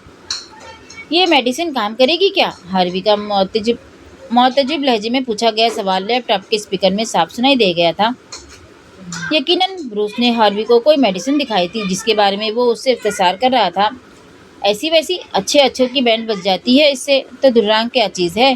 ब्रूस ने हल्का सा कहका लगाकर कमीनगी से जवाब दिया। मतलब वो दुर्रान को पार्टी में कोई मेडिसिन खिलाने वाले थे? अनिल ने एकदम से हड़बड़ाकर दुर्रान की तरफ देखा। जो था हनूज उसी तरह सर झुकाए सब सुन रहा था। हाँ बस अब हाथ की मजबूत उंगलियां थोड़ी सहला रही थी। कैसे देंगे ये दुर्रान को? हार्वी अब बुरूस से अगला सवाल पूछ रहा था। उसकी फेवरेट मशरूब में मिलाकर सॉफ्ट ड्रिंक लेता है ना जनाब। दुरांग ताकत का निशान, दुश्मनों को फाड़ देने वाला, कभी भी विस्की वाइन या रम नहीं पीता। ब्रूस का लहजा मस्खरी लिए हुए था। वो अपनी ही बात के बाद खुद ही लुत्फ अंदोज होता कहका लगा रहा था। हार्वी ने हंकारा भरा। देखते हैं कि तुम्हारी ये मेडिसिन दुर्रांग की क्या हालत करती है, हार्वी ने पुरसोच लहजे में कहा। ये सब सुनकर अनिल की नाक अब गुस्से में फूल रही थी, जबकि दुर्रान इसी हालत में टिटकी बांधे बैठा था। अलबत्ता चेहरे का सपाटपन अब मजीद बढ़ गया था। ये मेडिसिन खाई हो और फिर साथ में लीसा जैसी तबाही हो, परेशान नहीं हो। दुर्रांग दी पावर की दुर्गत बनने जा रही है। बुरुस चेक रहा था। तबाही, वो भी लीसा जैसी? लीसा का ही कहा है ना शून को। हार्वी ने मुतज्जिस लहजे में बात पर जोर देते हुए पूछा।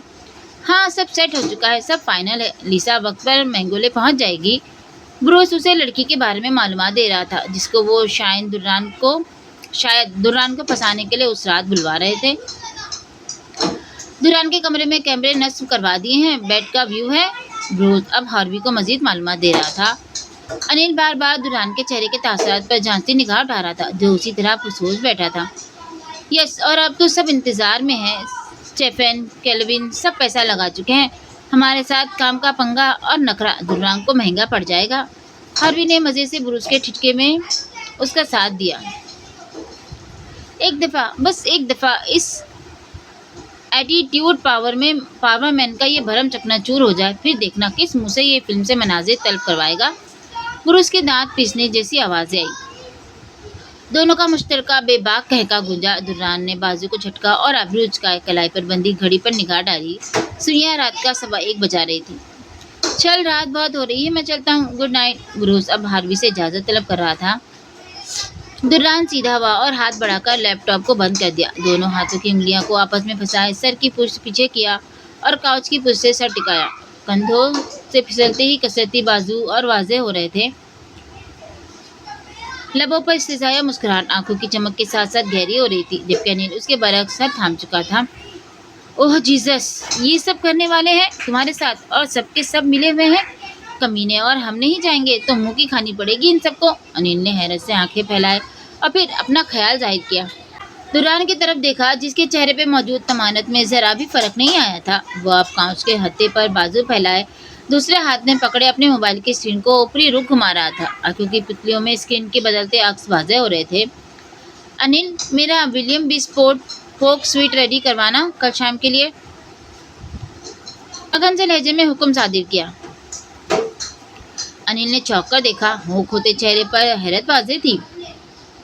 दुर्रान, तुम पागल हो क्या? वो इसी तरह हैरान सा मुकम्मल तौर पर उसकी तरफ घूम गया, जो तसल्ली आमेज लहजे में उसे हुक्म सादिर कर चुका था।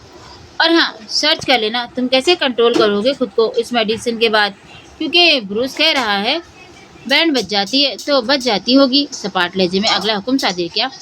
निगाहें हनूज मोबाइल स्क्रीन पर जमी थी। यकायक अनिल की गर्दन गुद्दी से आगे हुई। व्हाट? आंखें हैरत से फैली, भवों से मजीद जगह घेर रही थी। मतलब वो सब सोच भी चुका था कि उसे क्या करना है। दुर्रान, ये कैसा मजाक है? क्या तुम ये कह रहे हो कि वो मेडिसिन वाला मशरूब मैं पीऊँगा? अनिल ने सीने पे हाथ रखे ऐसे इंतजार किया जैसे उसकी कहीं बात पर यकीन न हो। हाँ, मेरा वो मशरूब का गिलास तुम पियोगे। चेंज करने होंगे गिलास हमें उनसे छुपाकर। वैसे वो मैं बताऊंगा तुम्हें। कैसे? वो मैं बताऊंगा तुम्हें। एक लम्हे के लिए सर ऊपर उठाए उसकी बात की तस्दीक की। अनिल को हैरत का शदीद झटका लगा था, जबकि दूसरी तरफ ना तो इत्मीनान में कोई कमी थी और ना इरादों में किसी किस्म की कोई लग्जिश। दुर्रान, पता नहीं कैसी मेडिसिन होगी, क्या असर होगा। मैं अनिल के मुस्तरिब से लहजे में अब दुर्रान की बात पर गुस्सा भी साफ जाहिर हो रहा था। तुम वर्जिन हो? खफीफ कहके के साथ सवाल किया। अनिल सिटपटा गया। Shut up. फौरन दांत पीसे, जबकि वो अब मोबाइल मेज पर रखने के बाद ज़ेरे लब मुस्कुरा रहा था। मोबाइल को रखते ही सिगरेट केस उठाया। जालिम कहीं का, और इसको मेरी वर्जिन होने पर शक है क्या? अनिल ने आबरू उचकाया खुद से सवाल किया। दुर्रान, मैं वो नहीं पीऊँगा, खफगी से घूरते हुए मशरूब पीने से साफ इनकार किया। ठीक है, फिर मुझे पीना पड़ेगा। तैयार है ना फिर मेरा लीसा दी तबाही के साथ? बड़े तहम्मुल से जवाब दिया। नहीं, तुम भी नहीं पियोगे? पता नहीं क्या होता होगा उसको पीने के बाद। मेडिसिन का नाम नहीं लिया उन्होंने, जो मैं सर्च करता फिरूं। अनिल के लहजे और चेहरे पर परेशानी यकसा आया थी। बेकाबू हो जाता मर्द, और उससे ज्यादा क्या होगा? दुर्रान ने कंधे उचकाकर मुतवाजिन लहजे में जवाब दिया। लाइटर अब उसके होठों में दबी सिगरेट को शोला दे रहा था। अनिल चिढ़कर सर हवा में मारते हुए फकत घूर कर रह गया। दुरान, उसका आसान हल जब ये है कि हम वहाँ नहीं जाएंगे तो फिर हम मुश्किल में क्यों घुस रहे हैं?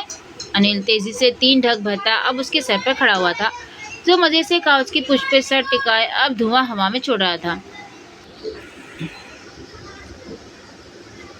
हार्वी के मुंह पर मारते हैं फिल्म, और मुझे इंतहा का अफसोस है कि मैंने तुम्हारी मिन्नतें की थी कि तुम ये फिल्म करोगे। अनिल ने तासीब भरे लहजे में कहते हुए परेशानी में सहलाई।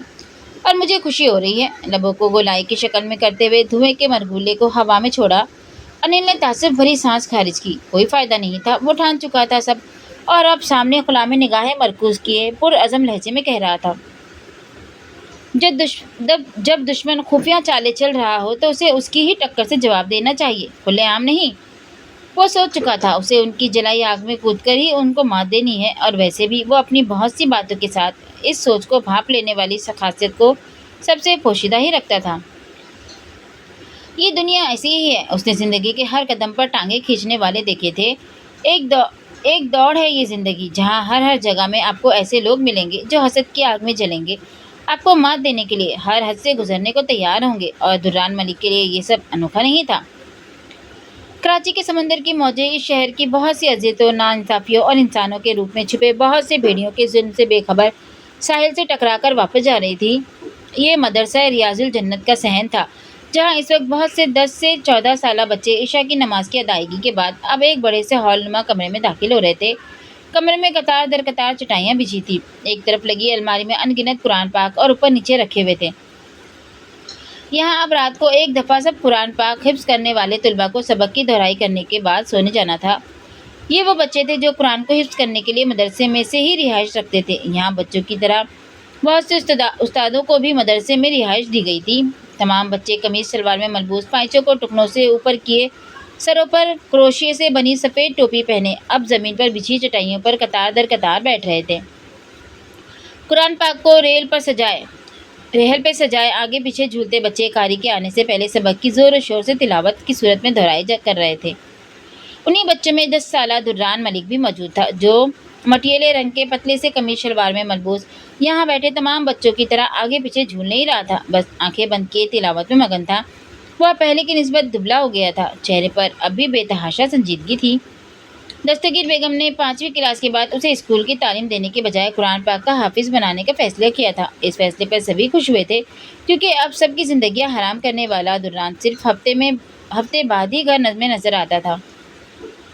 हाँ, अलबत्ता जब कभी कोई सौदा सर्फ लाने और काम करने में बुरहान और फायका सब बड़ों को दो टोक जवाब देते थे, तब उन्हें दुर्रान शिद्दत से याद आता था, क्योंकि दुर्रान की हैसियत इस घर में एक अवजाफी नापसंदीदा फर्द की तरह थी।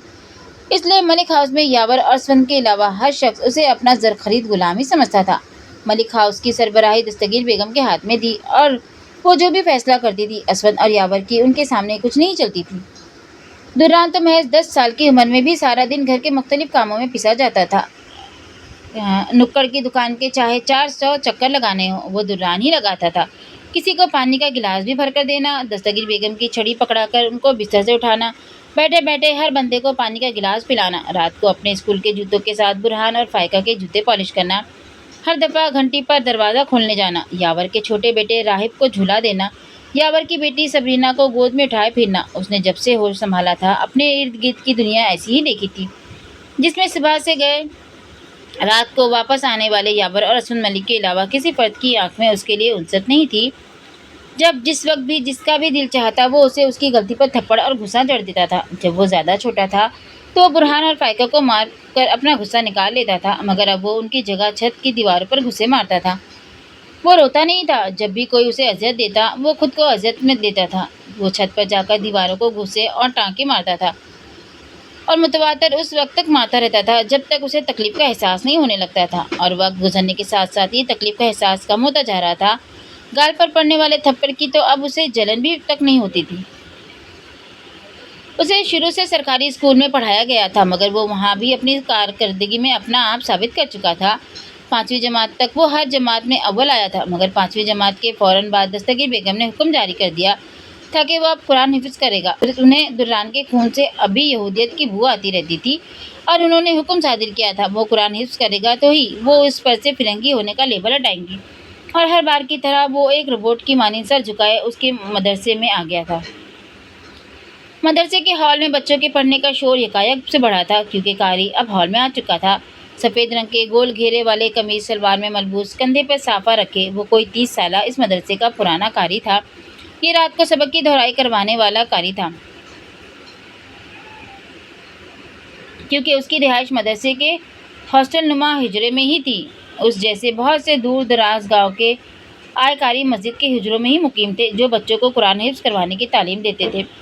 यहाँ इस मदरसे में आए उसे 15 दिन हुआ था और वो पहले ही दिन से रात वाले कारी की अजीब निगाहों के भाप गया था। मनफी सोच और उसकी महसूसात वो बहुत जल्द जांचने लगा था। कारी उसे बहुत गौर से और अजीब निगाहों से देखता था, अगरचे वो यहाँ मौजूद तमाम बच्चों में नुमाया था, क्योंकि उसकी सूरत में ये मगरबी हुस्न का मिलाप उसे हर जगह सबसे मुनफरिद बना देता था। मगर कारी के जहन में उसको लेकर पनपे गंदे अज़ाइम उसके छोटे से जहन को समझ तो नहीं आए थे, लेकिन उसे ये पता चल रहा था कि उसे उनसे खतरा हो सकता है। आज ये मुनफी लहरें बहुत अजीब तरह से असरअंदोज हो रही थी, और बिल्कुल वही हुआ जिसके बारे में उसकी छठी हिस्स उसे पहले से आगाह कर रही थी। बाज़ औक़ात आपकी ज़िंदगी की तल्ख़ तजुर्बे आपकी उम्र से ज़्यादा होते हैं, और वो भी इन्हीं में से एक था जिसने 10 साल की उम्र में ही इंसानों के ऐसे रूप देखे थे जो शायद बहुत से लोग उम्र के वस्त में जाकर देखते हैं। यही वजह थी आम बच्चों की निस्बत उसकी छठी हिस्स बहुत तेज़ थी। कारी ने मिसवाए उसके बाकी सब लड़कों का सबक सुना था और पास बैठे लड़के को कुछ कहकर अपनी जगह से उठ गया। वो लड़का कारी की बात सुनकर सीधा दुर्रान के पास आया। दुर्रान, कारी साहब तुम्हें अपने कमरे में बुला रहे हैं, तुम्हारा सबक उधर ही सुनेंगे, कुरान पाक लेकर चले जाओ।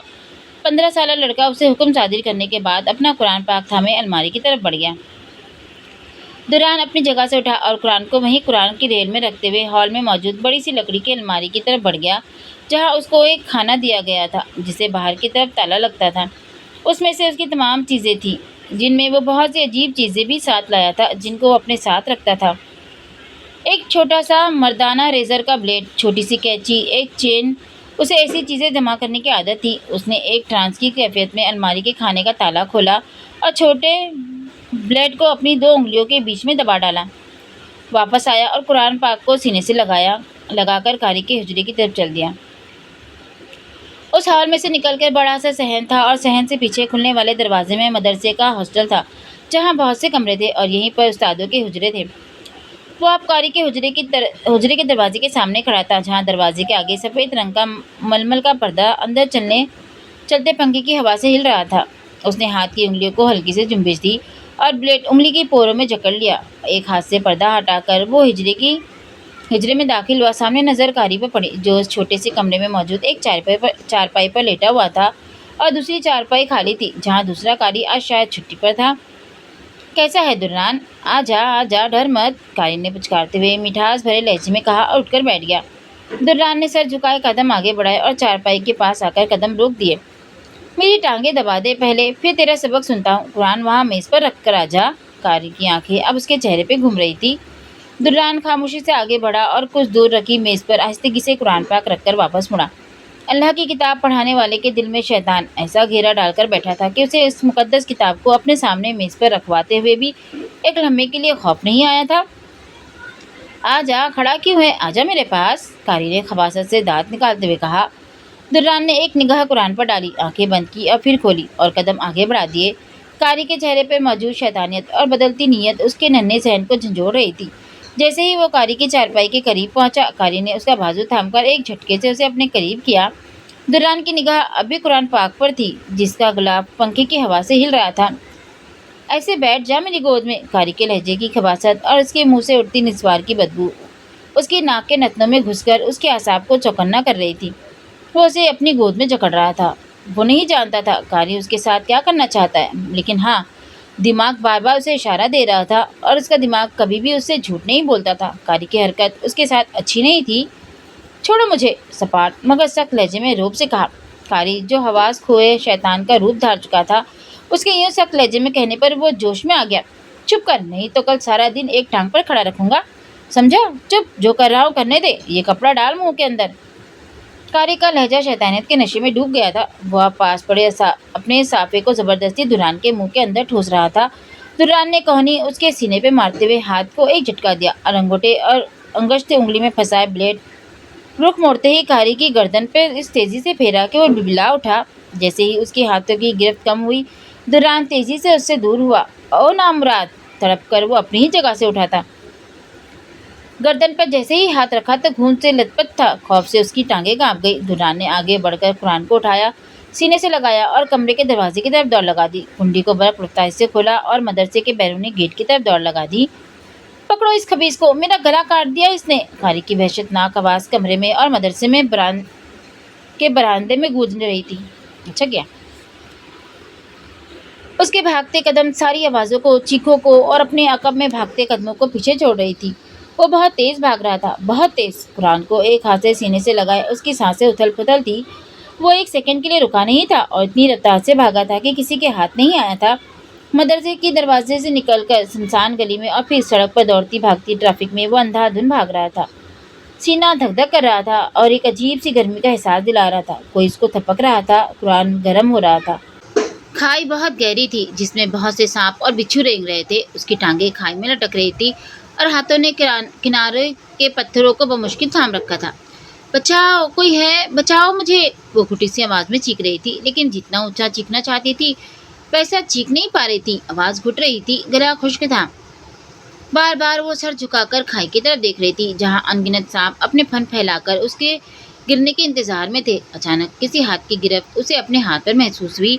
उसने चेहरा ऊपर किया। कोई स्याह हुड पहने हुए था। उसका चेहरा दिखाई नहीं दे रहा था और फिर उस हुड में मलबूस इंसान ने एक झटका लगाकर उसे ऊपर खींच लिया। जैसे ही वो ऊपर पहुंची तो अपने बचाने वाले उस मोहसिन के साथ बेसाख्ता लिपट गई। जिस्म और दिल एक साथ कांप रहे थे।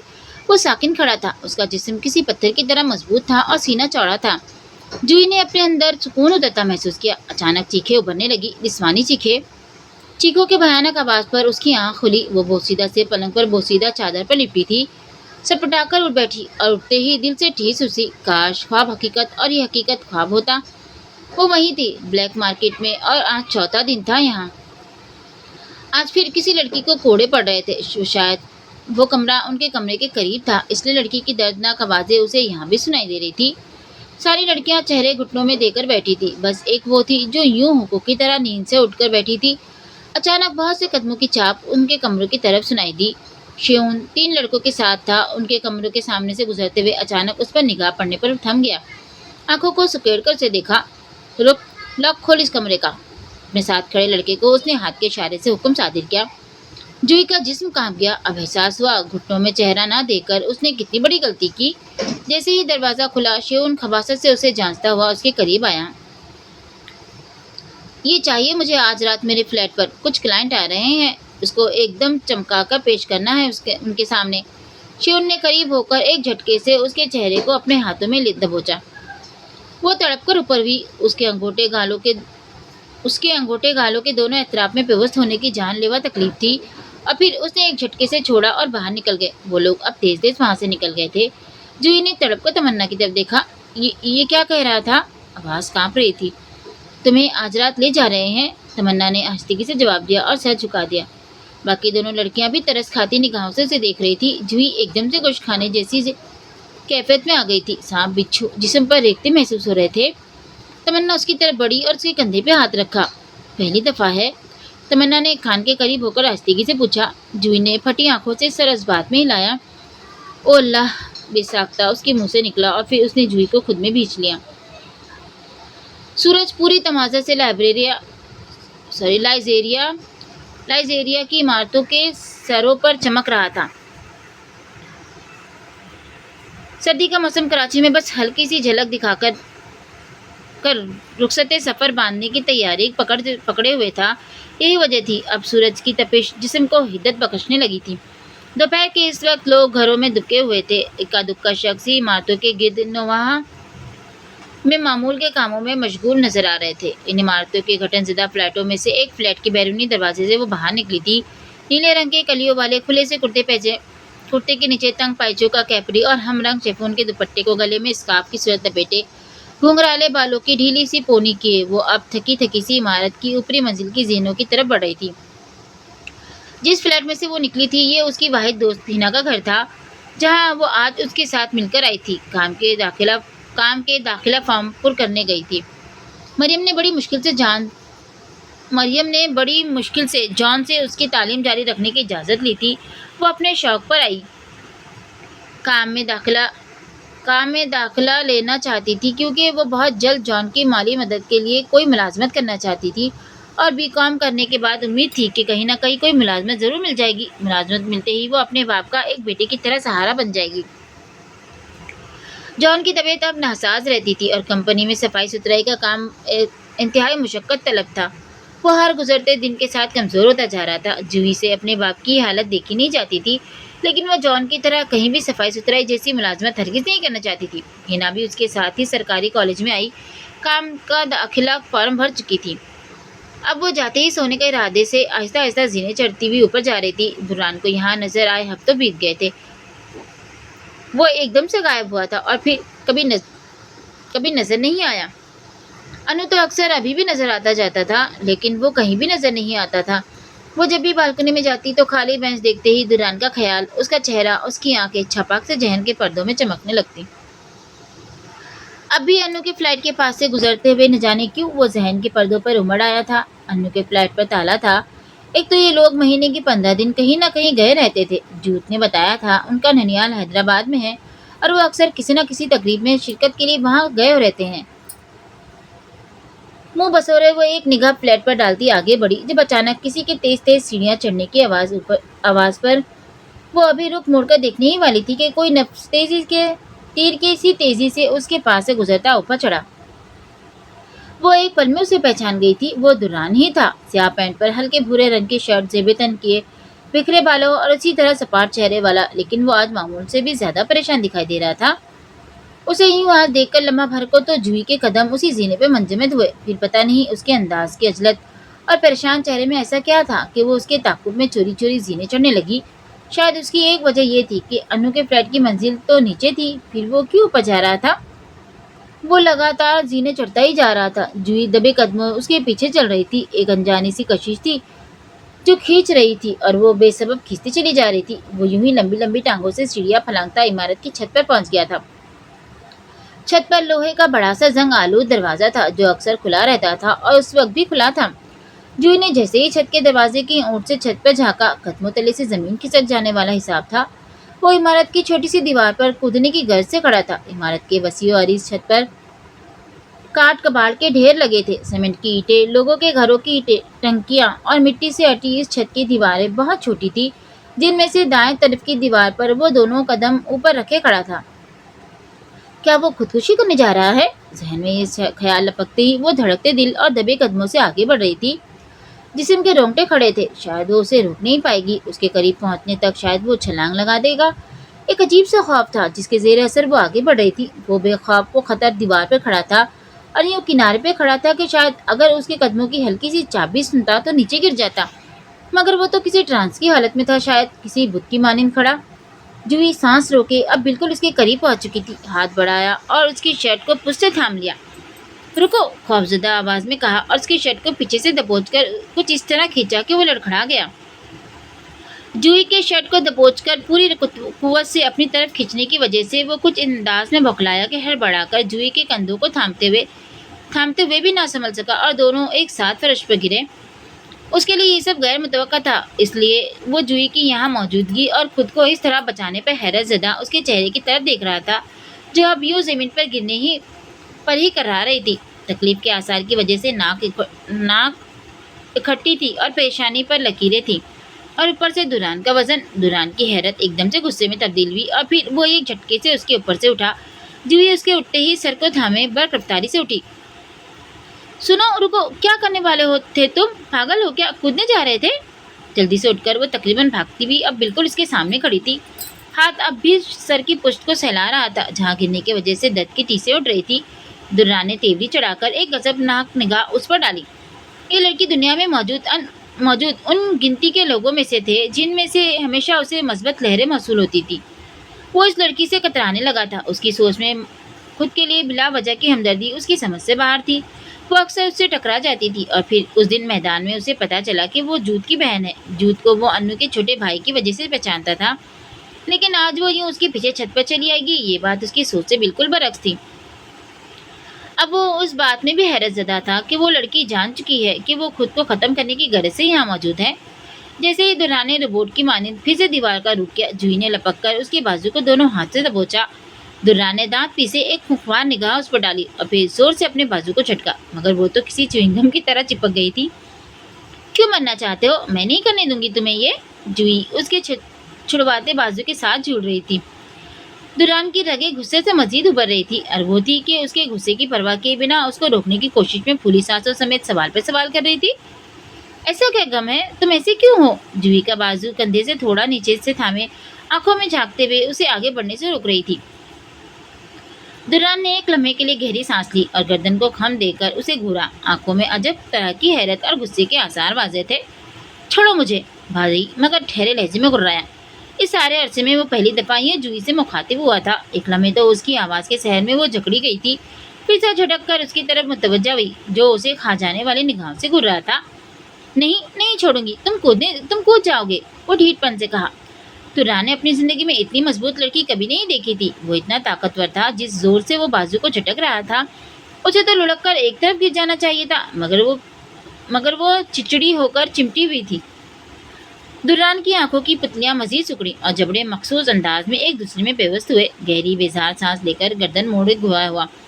ایکسکیوز می، تم ہو کون؟ میں جو بھی کروں یہ میری زندگی ہے۔ جھنجلا کر بازو کو جھٹکا دیا، جس پہ وہ تھوڑا سا لڑکھڑائی مگر بازو پر گرفت نہیں چھوڑی۔ ہاں تمہاری زندگی ہے، پر تم سے جڑے باقی لوگوں کا کیا؟ تمہارے پیرنٹس، تمہارے بہن بھائی؟ ہاں، جوہی نے ماتھے پر شکن ڈالے بڑے حق سے ڈپٹا۔ میں کہہ رہا ہوں مجھے چھوڑو۔ دوران نے ایک ایک لفظ کو چباتے ہوئے غصے لہجے میں پھر سے وہی بات دہرائی۔ عجیب الجھن ہو رہی تھی، آخر کو وہ کیوں اس پر مہربان تھی؟ اسے انو کے علاوہ خود پر مہربان ہر شخص سے الجھن ہوتی تھی۔ دیکھو کسی لڑکی نے دھوکہ دیا ہے کیا؟ ایسا کیا غم ہے کہ تم اس بھری جوانی میں خودکشی کرنے جا رہے ہو؟ وہ ہزاروں لڑکیاں آئیں گی زندگی میں، پاگل مت بنو۔ اپنی ہی قیاس آرائیاں لگا کر وہ اسے سمجھا رہی تھی۔ دوران کا چہرہ اب غصے میں تپنے لگا تھا اور پھر اگلے ہی لمحے اس نے ایک جھٹکے میں دوسرے ہاتھ کی مدد سے جوہی کو اپنے کندھے پر اٹھا لیا۔ وہ جو اس کے بازو سے چمٹی اس کے ہر قدم پر اس کی سانس گھسیٹ رہی تھی، ایک دم یوں اس کے اٹھانے پر ہڑبڑا کر رہ گئی۔ یہ کیا کر رہے ہو؟ خوفناک چیخ برآمد ہوئی۔ تم یہاں سے جا نہیں رہی، اس لیے پھینک رہا ہوں تمہیں یہاں سے، بڑے آرام سے دانت پیستے ہوئے جواب دیا۔ پاگل ہو کیا تم؟ چھوڑو مجھے، جوہی ٹانگیں مارتے ہوئے خوف سے چلائی۔ وہ دیوار کے کنارے پر پہنچ چکا تھا۔ جوہی کا دل اچھل کر حلق میں آیا، کیا وہ سچ میں مجھے پھینکنے والا ہے؟ چھوڑو مجھے، پلیز مجھے چھوڑو، آواز بھاگتا بوکھلائے سے لہجے میں چلائی۔ نیکی گلے پڑتی بھی محسوس ہو رہی تھی، وہ تو سچ میں دماغ سے کھسکا ہوا لگ رہا تھا اور اب اسے پھینکنے والا تھا۔ چھوڑو! جوہی اب اس کے پیٹ پر ٹانگیں مارتے ہوئے التجا کر رہی تھی۔ دوران نے ایک جھٹکے سے نیچے اتارا، وہ لڑکھڑا گئی۔ پھٹی پھٹی آنکھوں سے گہرے سانس لیتے ہوئے اسے گھورا، جو شکل سے تو اتنا بد دماغ نہیں تھا۔ جاؤ یہاں سے، وہ بھاری آواز میں بازو لمبا تانے اتنی زور سے چلایا کہ جوہی جو پوری آنکھیں کھولے ساکن کھڑی تھی کانپ گئی اور پھر بنا پلٹے ایسی دوڑ لگائی کہ پیچھے مڑ کر نہیں دیکھا۔ دل خوف سے کانپ رہا تھا۔ دھڑکتے دل کے ساتھ وہ دھڑ دھڑ پاؤں مارتی سیڑھیاں اترتی ہوئی اب نیچے آ چکی تھی۔ وہ تو پاگل نکلا، ذہنی مریض ہے کوئی، مگر وہ اپنی جان لے لے گا اب۔ دل پر ہاتھ رکھے سوچا اور بلا خوف و خطر پھر سے پلٹ کر اوپر چڑھ گئی۔ دروازے پر پہنچتے ہوئے قدم بمشکل تھمے، دروازے کا پٹ تھامے پھٹی پھٹی آنکھوں سے وہ سامنے کا منظر دیکھ رہی تھی۔ وہ اپنے ہاتھ سے سیمنٹ کی بنی اینٹیں توڑ رہا تھا، ایک کے بعد دوسری، دوسری سے تیسری، مگر وہ ایک ٹرانس میں یہ کرتا جا رہا تھا۔ ایک جنون سے سوار تھا شاید اس پر۔ جوہی نے قدم پھر سے چھت کی طرف بڑھا دیے۔ دوران ہمیشہ کی طرح سارا غصہ اور تکلیف کا بدلہ ان اینٹوں سے لے رہا تھا کہ اچانک احساس ہوا وہ اکیلا نہیں ہے۔ ہاتھ رکے اور پھر سامنے دیکھا، وہ ڈھیٹ لڑکی پھر اس کے لیے دنیا جہان کی ہمدردی چہرے پہ سجائے اس کے سامنے کھڑی تھی۔ کیا مسئلہ ہے اس لڑکی کے ساتھ؟ دوران نے ابرو چڑھائے، اس پر اس کا ایک خون آشام نگاہ ڈالی۔ اوہ گاڈ، شکر ہے وہ کودا نہیں۔ جوہی نے شکر ادا کرتے ہوئے بھرپور مسکراہٹ کا تبادلہ کیا۔ یہ پاگل ہے کیا؟ لڑکی ابھی میں نے اس کے ساتھ اتنا برا سلوک کیا، یہ پھر ڈیٹو کی طرح یہاں ہے؟ उस लड़की की ड्राइव पर दुल्हन का दिमाग घूम गया। तुम्हारे साथ मसला क्या है? कमर पर दोनों एतराफ में हाथ रखे वो आप गुस्सेले लहजे में उससे सवाल कर रहा था, जो मुस्कुरा रही थी। वो तो तुम्हारे साथ है, मुझे जानना है क्या मसला है, तुम ऐसे क्यों हो? वो मुस्कुराते हुए पूछा। हाथ पीछे कमर पर बांधे वो अब सब खौफ एक तरफ रखे अब हल्का हल्का झूल रही थी। वो इससे बात कर रहा था, ऐसा लम्हा भी जिंदगी में आना था। दिल रक्स क्यों करने लगा था। इस वक्त मेरा मसला तुम हो, इसी वक्त यहाँ से चली जाओ, नहीं तो इसी ईंट से सर फोड़ दूंगा तुम्हारा। दुरान झुककर ईंट उठाते हुए धमकी दी। हाँ फोड़ दो, जूही ने मुस्कुराते हुए कंधे उचकाए। बिला का एतमाद था। दुरान की आंखें उसके इरादे की नफी कर रही थी। वो और आंखों का ना पड़ सके ये हो ही नहीं सकता था। निडर सी वो वापस जाने की बजाय अब उसकी तरफ कदम बढ़ा रही थी। दुरान ने हैरत से उसकी जुर्रत को देखा और फिर ईंट को जोर से ईंटों के ढेर पे फेंकता छत के दरवाजे की तरफ बढ़ गया। वो बिला वजह मुस्कुरा रही थी। एक अजीब सा ना आशना सा एहसास था। जिस इंसान को जहन ने बहुत सोचा हो उससे यूं मुलाकात हो जाना और उसका इससे बात करना सब कितना हसीन लग रहा था। गहरी सांस लेकर वो कदम दरवाजे की तरफ बढ़ा चुकी थी, मगर दिल न जाने क्यों इस तरह की एक और मुलाकात की ख्वाहिश करने लगा था। जी तो आज के एपिसोड को यही करते हैं स्टॉप। आपको एपिसोड कैसी लगी ज़रूर बताइएगा। चैनल को सब्सक्राइब भी कर दें, लाइक शेयर और कमेंट करना ना भूलें। फिर मिलेंगे इसके अगले एपिसोड के साथ बहुत जल्द। तब तक के लिए अपना ख्याल रखिएगा, दुआ में मुझे याद रखिएगा। अल्लाह हाफिज़।